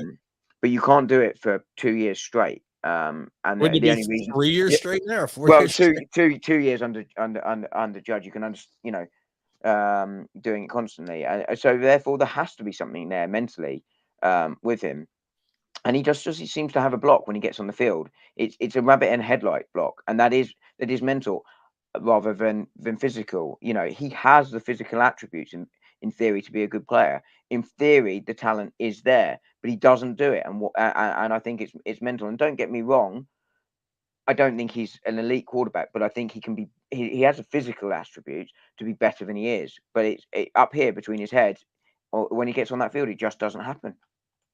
And I think that, but is that, how long do you think the Giants need to wait before they see that? Because I think the fan base sees it. I think the other teams in the league see it. I think Stevie Wonder sees it. You know, but I think Dable knows it. I think Shane knows it. I don't think either of them think that Daniel Jones is a long-term answer. You know, you can talk about him getting in at 5:30 in the morning and doing the gym work with the guys who are in there, you know, at 5:30, and Daniel's there. You know, it's great. No one denies his work ethic. No one denies that he's a nice guy. But I think they know it. This is about them saying, you know, either a smoke screen for because they're wanting to take someone in the draft, and they're going, no, we're not taking quarterback. Don't worry, we're not taking quarterback because Jones is our guy. Or they're trying to increase the trade value for him, or they're just trying to, you know, build him up for one last year, knowing full well that he's not the future, and just going, you know, that we need to get every ounce we can get out of him. But I'm not convinced he's ready for week 1, because I genuinely am concerned about that injury. I've said it before. I won't go over it again, but you know, it's coach speak. Like the video, like the, what is this called? Like the stream. If you're in the room, like the stream. I'm seeing that we only had 34 likes. Boy, you know what? It's terrible when you don't have the moderator bugging people to like shit. They don't do it. I have done it. It's like me. It's literally like me. If you don't tell me to do something, I'm going to do it anyways. Have the Giants ever had the first pick overall? Yeah, they had. The last one they had was 1965. Tucker Frederickson, running back, was the last one that they had. But they have had the first pick overall. They've had it a couple times. But 65 was the last time we had it. And 2022 will be the next time. 2023, sorry, will be the next time. We're going to get Malik and be good. Tim, let's hope we can fleece Arizona for Murray. I would try it. I would literally try it. Yeah, look at that. We've jumped up 6 likes. There you go. Come on, people. We jumped up 6 likes, and you've lost 47 subscribers. Come on, people. Do I really have to tell you to like? We are intelligent people. We are intelligent people here. If you don't like the videos, it doesn't go in the analytics. It doesn't go in the analytics. I don't get views. I don't get views. I stop doing videos. So ergo, just hit the like button. You're going to stop doing videos when it doesn't when you don't enjoy doing it anymore. It'll have nothing to do with views and likes. Come on, but you should like the video because he deserves the likes. I'm coming close. I'm coming close here, guys. I'm coming close at my breaking point doing these videos. I'm just going to tell you this could potentially be one and done this year. We don't know because I can't do this forever. I might turn the show over to Dom. I can't do this forever. Oh God, no, don't do that. That's God, don't do that. Whatever you do, Jesus. But on the oh God, he's gone. Oh, okay, I can make my point in peace. But on the Arizona, I think no, you can't make your point of peace. I'm quick on the draw, dude. Bang! That's what she said. Sorry. Sorry. We've reached the 29. We reached with 29 minutes left. It's just that hour. It's just that half hour now where everything just kind of goes off the freaking rails. Could go anywhere. It could go anywhere. Are we going back to Pontypandy? Pontypandy. I hear they play baseball, so maybe they could, fill the slot. Oh, Norman Price. Let's see here. Oh, thank you, Skylar. Norman Price will still be better than Billy. You know what? This is crazy. We've gone from 32 likes to 54 likes.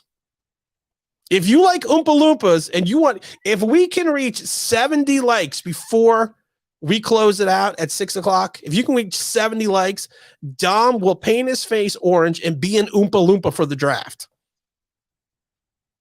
70 likes equals Dom and Oompa Loompa. Just throwing it out there.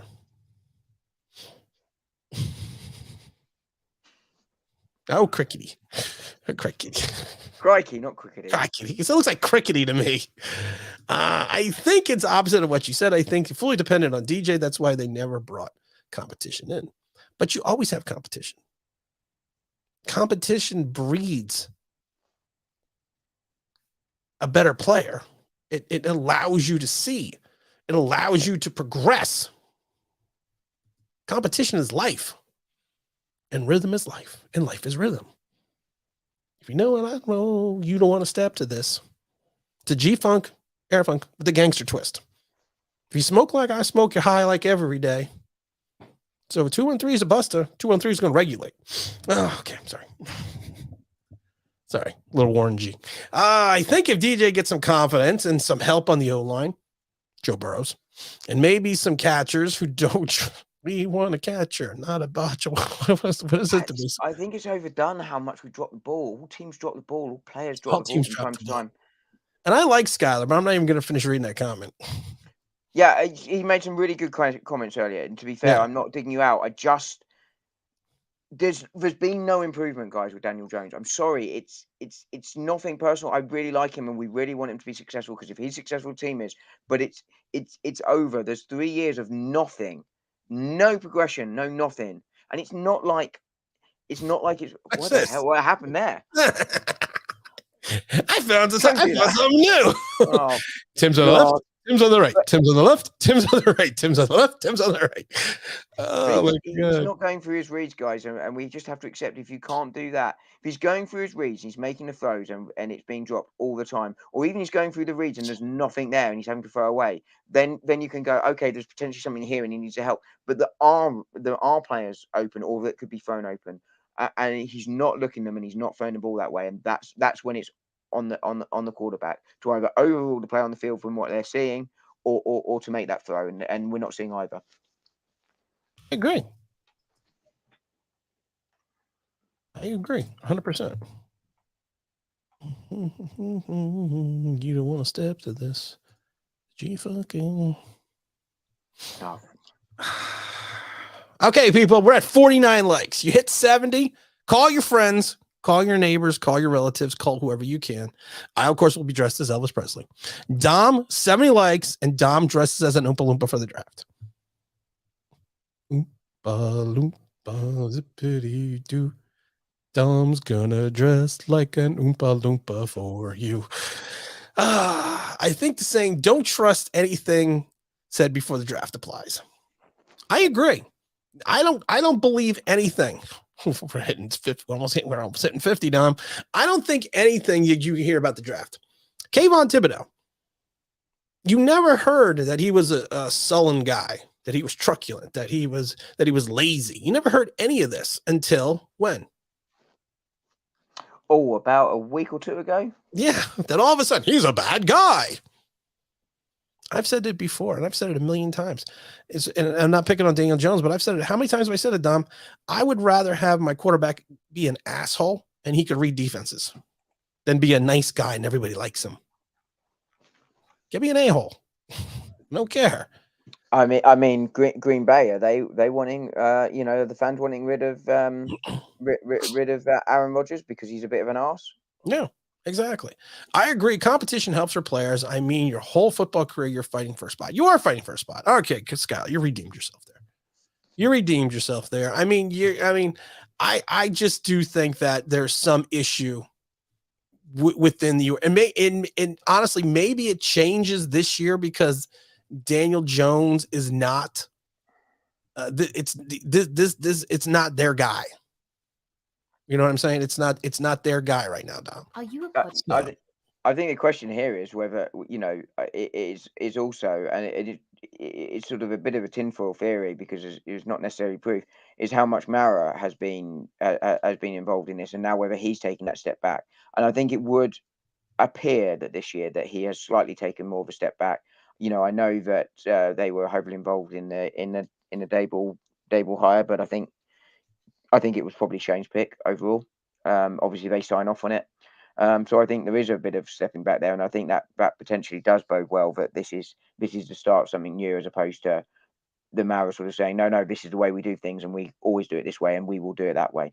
This is a great one because this is what every Daniel Jones fan hates to hear. Logic finds remove the 3 rookie games where he scored multiple touchdowns. Daniel Jones has more games played than touchdowns scored in his career, and he hasn't played a full season yet. I think that just kind of sums it all up. It's an incredible stat when you think about it. Because I never even thought about that stat until and it never crossed my mind until we've seen it come up I don't know how many times. But that's a great stat. Yeah, and you can't take those games away from him, but they are the anomaly rather than the consistent. So yes, you can't take them away, but you can also say we're not seeing that. If you're seeing it in reverse, let's take Kyler Murray's playoff game, right? Right. Kyler Murray, as you say, had an abysmal game. Doesn't mean he had an abysmal season. I know he got injured, but the anomaly is more the playoff game than it is the regular season there for him, because he was consistently good. Daniel Jones is the other way around. Take Leonard Williams, take his seasons. Which one was a good one? The one before he got paid. The one before he got paid. The one before. We're only 9 legs away from Dom dressing up as an Oompa Loompa. So come on, guys. Call your friends. Call your relatives. Let's like this. We want to see Elvis and the Oompa. We got a couple of them here. We got New Sounds like a fiction book. I know. We have the New York Jets, Florida. We always like getting comments from him. Why such hate for Hamilton? I don't have hate for Hamilton. Would you want a true safety over second and third offensive lineman? I have a feeling Hamilton would be the first player on a lot of teams' draft board. So is Kyle Pitts. And I forget where he got drafted. Just 2 words: positional value. One safety has gone in the top 10 in the last 12 years, and that was Jamal Adams. It's positional value. And then you're going to take Xavier McKinney and put him where? Because they're extremely similar players. Xavier McKinney is not a strong safety. You're going to have to make Kyle Hamilton your quasi in the box safety, but he doesn't play the run as well as he plays the pass. So you're taking one of the strongest attributes out of one of your guys that was learning to be a playmaker in McKinney, and you're going to put him in the box to bring in Hamilton. who are kind of the same player. In one of the few places on the team where we have genuine long-term talent. Right. I mean, that's just, I'm not saying know, he's not, I'm not saying he's a not very high good on the player. draft board. I could tell you right now, it would shock you if you knew where I had him ranked in my draft, in my top 51 players. It would shock you where I have him. Kyle Hamilton. Hamilton probably for most people is if not everyone is a top 5 player in terms of just player, right? Yeah. But would it shock me if he fell out of a top 10? It would shock me if he fell out of the top 10. I mean, it wouldn't shock me. I don't think it will happen, but it wouldn't shock me. I wouldn't be shocked. I think it would shock if Neil fell out of the top 10, that would be a massive shock, right? And I don't and talent wise, different positions, I don't think they're uncomparable. But it wouldn't shock me. I'd be surprised, but I wouldn't be shocked. And again, I'm playing semantics there, but you are. Semantic equals shocked. No, I mean, I think shocked is a far more serious version of surprised. I had a couple people I hadn't seen here in a while. Blair, it was just Blair right there. If it's the wishing of the Giants fans to have DJ improve. I really think the Giants fans really think DJ is good or has the ability to become good. I don't disagree with this comment either, but I don't see where. I don't see. I mean, if you're going back to 19 and you see 19, Daniel Jones, yeah, but the 2020, 2021, and most of 19 outside of 3 games, that version has not been good. So, I'm not picking on Blair, but I'm just saying it just. Hey, wait, you just dropped that from 70 to 60. I saw that. No, I didn't. Yeah, you said 70. No, I didn't. 100% did. You drink. You drink. Gee, 60 likes. Tom dresses up as an Oompa Loompa. 70 and I'll think about it. 60 and you'll do it. Or I will fly over to the UK and paint your face for you. Do you know what? If you flew over to the UK, I'm 100% taking you out for something for dinner and drinks. I'll tell you that for sure. Oh, hell yeah. Hell yeah. I always tell people, always say, don't, when Tim says something, don't take it with a grain of salt. Because if he tells you he's coming over. So it's like, if I tell you I'm on a plane, I'm on a plane. My word is my bond. Yeah, I'm worrying that you know where I live. And I do know where you live. Oh my goodness gracious. I'm gonna have. I was talking about it. I'm gonna have probably James. I'm thinking about having James Williams over to the house, and I'm thinking of doing a live stream because we've been talking about James. I talked to James just as much as he was very good on Sunday, by the way. Yeah, I was talking to him just as much as I talked to you, and which is funny. Yeah, I know. I know. He texts me. So I have the seats from Giant Stadium. So one of these days, side by side, we're going to sit side by side, and we're going to do a live stream from the online Big Blue Basement. He doesn't know that yet. I haven't told him yet. Well, now he knows. I don't see him in the chat. No, I haven't seen him in the chat. That's why I praised him. If he was in the chat, he might get all big headed about it. I couldn't have that. No, you can't have that. No one tell him. There's only one person here can have a big head. Hey, Mike. Mike Glenn's in the house. You have to look at the mobile quarterback starting in year 2. It's hard to defend them until you get them on tape. It's true.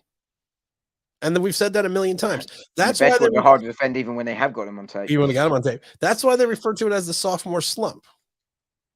Because most people regress in year 2 because the league has film. Most players. What was your second game slump called, by the way? Because it can't be a sophomore slump. When you went from great to great to bad. Were you talking about your 6-yard area that you just defended? Oh God, that was. I'm going to tell you something about that. I was a machine that first game. I even thought I was good. I wasn't. I even thought I was good for 4 quarters, and it was Division 3 because it was early in the career. But in 4 quarters, I had something like it was something ridiculous, like 18 tackles. I was awesome in one game. In one game, yeah, very good. In one game, the area was just. But then, this was still back in the day where they could videotape things. They actually literally had to videotape it. Then the next week, they figured it out. He doesn't move. He doesn't move from this 6-yard area, so we'll just run around him. We'll just go 7 yards out. And I wasn't allowed to leave that 6-yard area because I was actually afraid of the position coach. And I've told the story because he's a big old Southern boy. Told the story. He used to always go, you just stay right here. That's where you go. He always had the chewing tobacco on one side of his face. What would happen if you'd come out your 6 yards and made that tackle? Do you reckon? I would have gotten benched. Even though you made the tackle and made the I right would have decision? gotten benched because I disobeyed. I disobeyed what he would always tell me, everyone on this team has a rule. Everyone on this team has a spot. If you don't your spot and someone else, and you go out and make tackle, that means you left someone else hanging out to dry. I would have gotten benched. And it's funny because in the second game where I sucked, I got benched. I got benched for doing what I was told to do. At least you're not bitter about it. No, I'm not bitter about it. I was afraid of him too. What's more likely? DJ's a really good quarterback and never had a capable coach, offensive line, wide receiver in the NFL or college, or DJ is simply not that good. I get it. This is a rhetorical question. I know it's a rhetorical question, but it literally just summed it up. We are 5 likes away from Dom dressing up as an Oompa Loompa for the draft. We are 5 likes away. 15 likes away. 5 likes away. If we hit 60 likes, Dom will dress up as an Oompa Loompa for the draft, for the big draft show. If we hit 70 likes, Dom will dress up as an Oompa Loompa wearing a dress.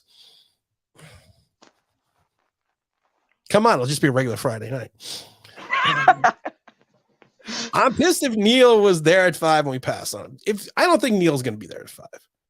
But if Neil is there at 5 and you're the Giants, can you pass on that? Can you pass on Neil at 5? I don't think you can.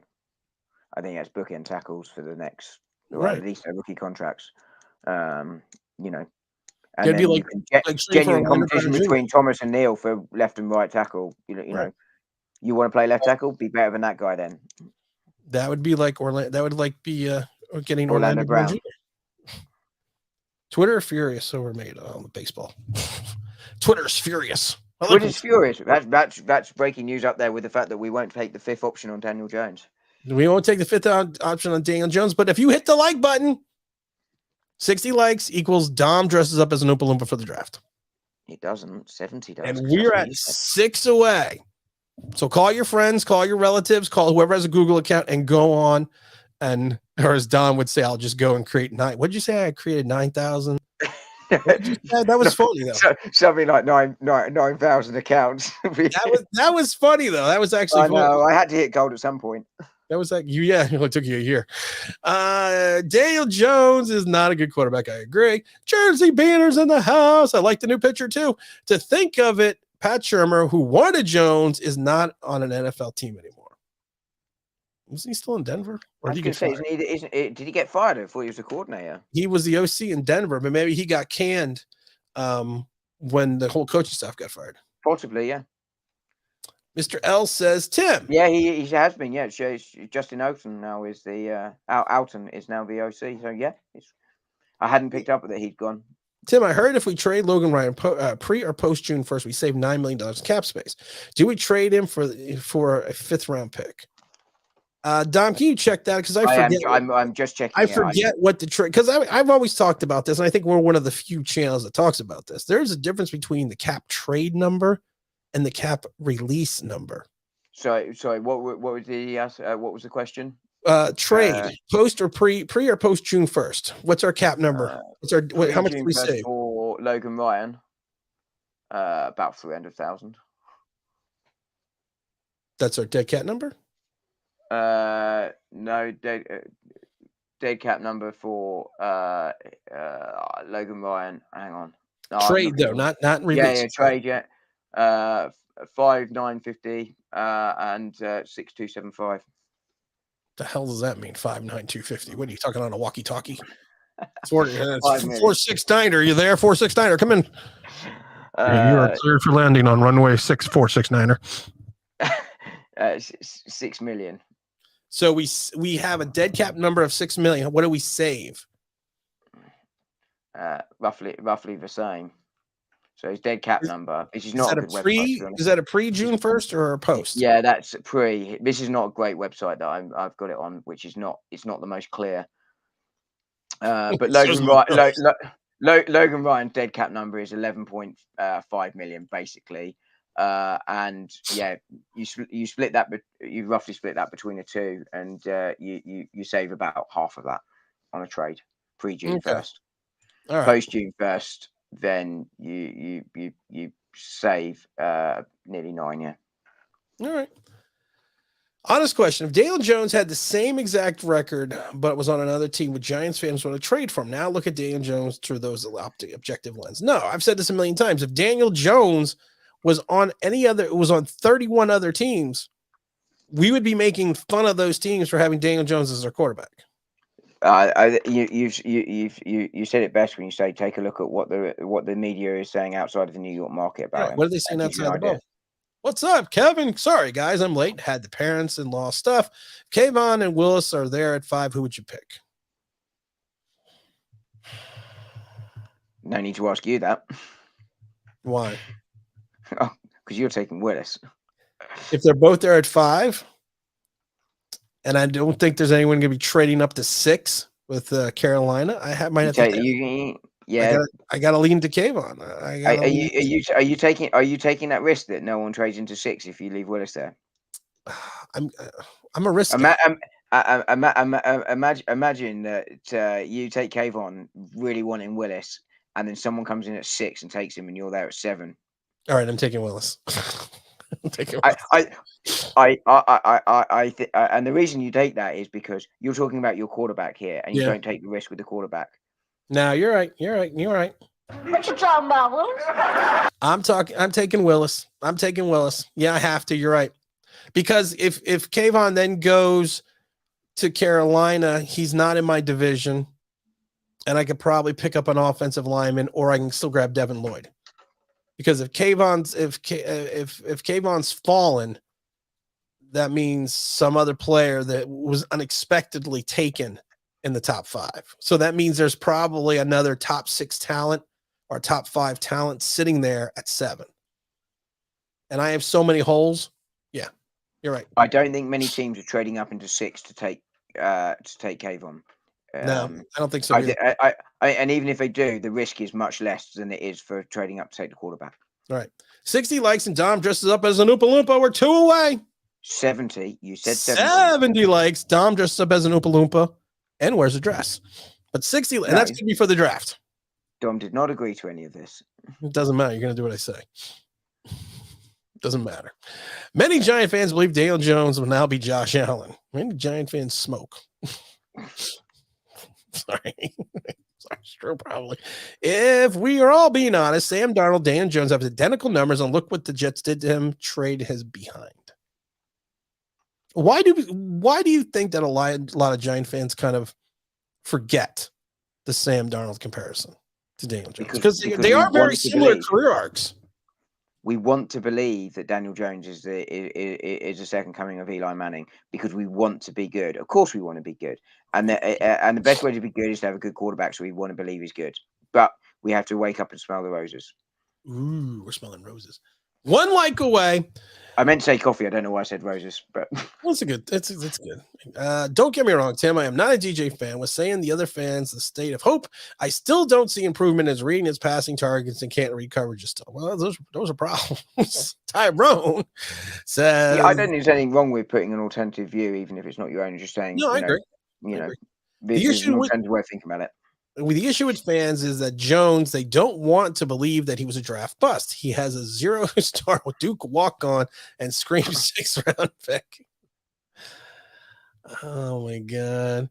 If the Giants bring in Mitchell Trubisky, Jones is done. I actually kind of have that thought process. I kind of think it, and I don't know, maybe I'm crazy, Dom, but I kind of think if they bring in Trubisky, I think Jones is going to crumble. I think Trubisky beats him out. I mean, Jones is going to be potentially not able to fully train at camp.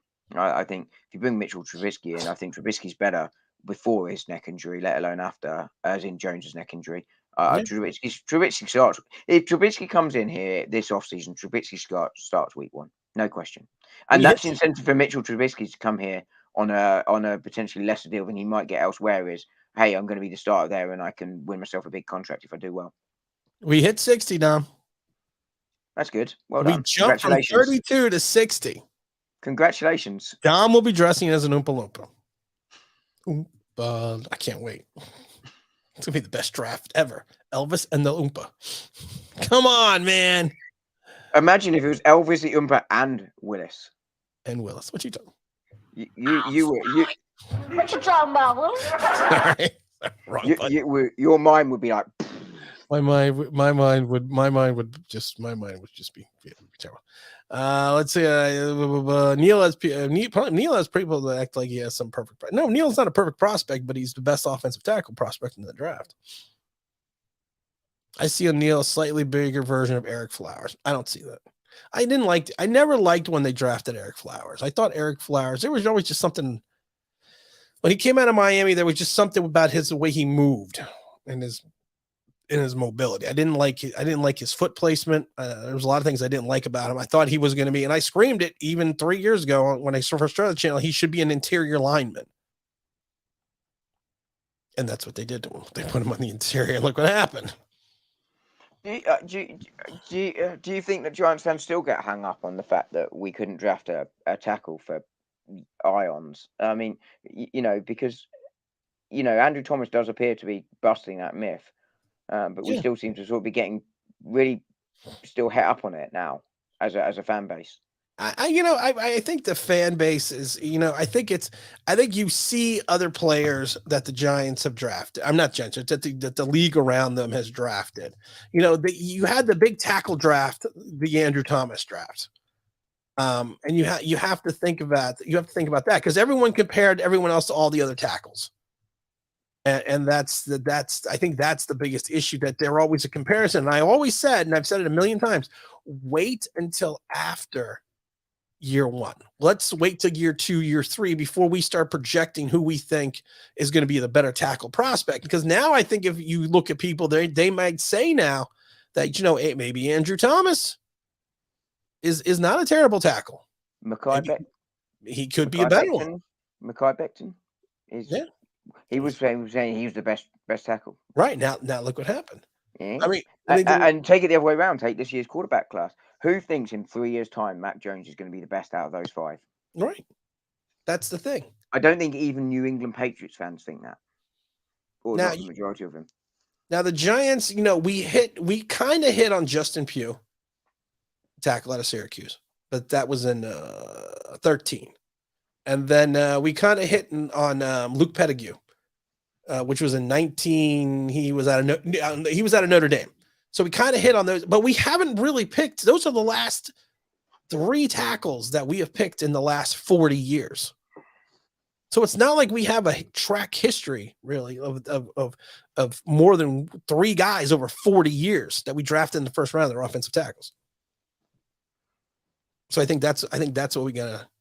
I think that's what Tyrone say here. Tyrone says Neil is 300 pounds of muscle plus the dude is super athletic. He has a workout video on YouTube. He's an athlete. And that's what I want to see at the combine. What, his workout video? No, I want to see. He's not running any drills. He's not, yeah. He's not. And that's why I said, what's his name? The other tackle is probably going to jump up the charts a little bit. Equantico. Yeah. Or however you say his name is. His nickname is Icky. I just love the fact that he's off to Green Bay then. He's off because it's icky. We don't want to go there. Let's see what happens at the combine. And like I said, I am going to release my top 51 draft players to OG Online Big Blue members on Thursday only. So if you haven't subscribed for that big $1.99, I'm going to release that Thursday, probably around 10 a.m. And that'll be 1,400 hours of Dom time. 10 o'clock is 1,500 hours. I don't care. I'm sorry. I do. Sorry, I don't care. It's not. It doesn't affect me, and it's not about me. I don't care. Okay. If my time doesn't affect you, do you want me to text you when I wake up in the morning? Oh, see, as Mrs. Onby and Big Blue here's the problem. You won't incur my raft. No, I was going to say you won't incur mine because I'm usually up late. There's somebody else. I was going to say it won't be you on the plane coming to hunt me down. It's somebody else. that's good. That will hunt you down. And she's Yeah. Puerto Rican, so she will stab you. So it'd be like Taken. She'd be there. I will hunt you down. I will. I will find you, and I will kill you. I would love the tip, but I am broke this week. Sorry, guys. Don, you don't need the tip every week, dude. It's for the kids. You don't need the tip. We don't rely on super chats here. We rely on, I don't know what we rely on. Two things. One, when you get a super chat, that's great because it goes to shit. But I am here because it's just great fun to interact with not just you, Tim, but with everyone else in the stream, whether they agree, disagree.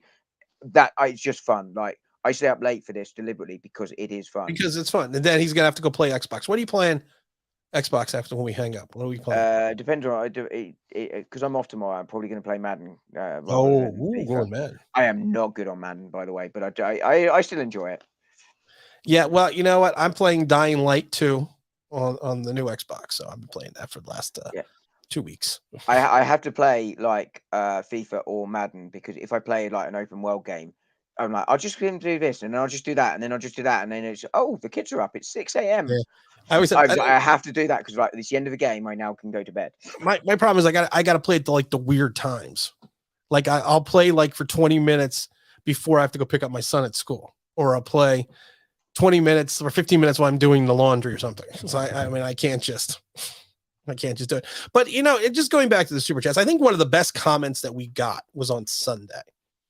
And we've gotten it a couple times because people, and I don't know if we do it intentionally or not intentionally. I don't know what we do, Don, but a lot of people always tell me we don't plan it. So we don't plan anything. So a lot of people always say one thing I really love about your live streams is the fact that you try to acknowledge and read as many, if not all, the chats that come up, and no matter if they're a super chat or not.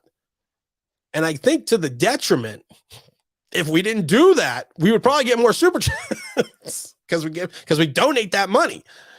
But I just like reading the chats, and that's why I think you and I do these live streams, Dom, is because of the fact that we get to answer questions and have people feel a part of the conversation. And then, like when we open up the line, we'll have people like T. Brad and James and OGR and everyone else come in, and we can just kind of interact. And I think that makes this more fun than reading 50 super chats. Yeah, 100% agree. I mean, I'm going to call Logic's Finest out, but as a great example of someone where there were 2 or 3 times he's disagreed with me and vice versa. But it's respectful.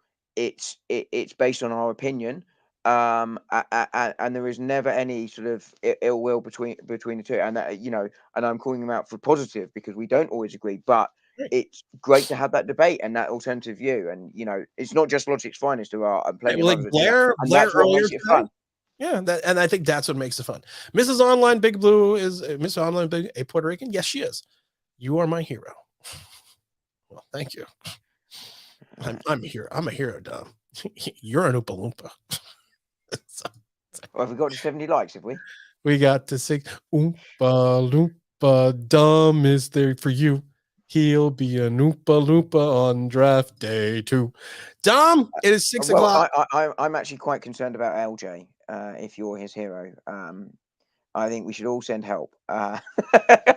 just for I will be your hero, baby. Oh God, he's singing again. It's Enrique Iglesias. Of course I'm going to sing. Dom and Tim. Why? He couldn't. I like Enrique. Don't you knock Enrique. Tim and Dom make it fun. Oh, L, you didn't have to do the super chat. There you go. Mr. L, who we will be on doing it, L. Of course, all super chats go to Philadelphia Children's Hospital. We may start donating. I think this month we may donate the money, and I have to find out exactly who we can donate it to, but to some of the organizations that are working to provide food and resources in the Ukraine. So I think starting probably on Sunday, I'm going to donate. I got to find an organization to donate it to first. But I think we're going to start doing that on Sunday. We're going to start donating all the super chat money to the Ukraine effort, to humanitarian effort, not the war effort, to the humanitarian effort in the Ukraine. But L, I appreciate that, my friend. Thank you for the super chat as always. I always love it when people don't even leave a comment. Yeah. Because that's even just like Sammy Sosa there. And two things very quickly, if I may, which is one, El Gigante, I won't be able to be watch the stream on Sunday Live, but I will watch back. And secondly, Logic's fine. 100% agree, my man. You know, it's great, and that's why I use you as an example, because we've gone back and forth a few times, but always in a great way. So 100% agree with you there, and always enjoy it. So many more debates between the two of us. Well, you have to put it in context. I have zero problems with Dom. I can discuss an idea and its merit and agree to disagree, but to do so agreeably because we are adults and I like Dom. Well, that makes one of us. Two, because I like me too. Although I'm also enjoying the fact that Spurs lost. Basically, to put it in American football terms, an NFL team just lost to a college team. That's not good. Mr. L just had to do it. I appreciate it. I appreciate everyone. Dom, we're closing this out. It is now 11:05 your time. Yep. Okay, I don't know what time. I don't know what time it is half the time. It's only taking you 22 weeks, but you're there. We hit 62 likes. Dom's gonna dress up as an Oompa Loompa. We're all good. You know what the segment's gonna be. You know what I'm gonna tell you. You know what I'm gonna ask you. You've had 2 hours and 6 minutes to think about it. It's the Dom final thought. Hirsch, for real, don't leave yet. Don't go anywhere yet. Dom's gonna give us his final thought. Hirsch, for real, might have the right idea. I was waiting for this. Oh, somehow we just lost Dom. I was waiting for you to knock yourself out. I was waiting for you to pull a James Williams like you did the other day because I'm Googling. No, so Dom, I have something, and I'm going to give you a chance to pontificate. Ooh. So, obviously, Combine this week. Again, you've watched the NFL for a long time, used to work in the league. What is it specifically? And obviously, the answer is players. But what is it specifically that the coach are looking for at the Combine that sort of helps take their scouting reports from where they are now to the next level to help them firm up their boards? You know what? There are reasons why they run certain drills at the Combine. Why they do the cones, why they do the 40, why they do the standing jumping, because of the fact they're looking for athleticism. And I've said this a million times. You only take so much credence into the tape of someone in college and the stats of someone in college because it's against lesser talent. Everyone has talent in the NFL. That's why they're in the NFL. But what you need to do is you need to look at the athleticism of these players to see, okay, if we need him to do A, does he have the athletic ability to do A? Does he have the side-to-side lateral mobility? Does he have this? Does he have the explosiveness off the line? And that's why they have the Combine. I mean, just so you could see if they have not, you've seen the film, but now you get to see them in person, and now you get to see, okay, these are things that they can do, and these are things they can't do. And hear from them in person. Yeah, and exactly. That's why they do the Wonderlic test. I took the Wonderlic test, not because I went to the Combine, just because they had it online once and I took it. It's a weird ass test. I mean, I can understand how people get like a 5. Only you could do that for fun. Well, I was curious. This was like 6 years ago, 7 years ago. I was curious what the hell the Wonderlic test is. What is blowing me up? Yes, we know. The season's canceling games. I got it in baseball. I got it. Leave me alone.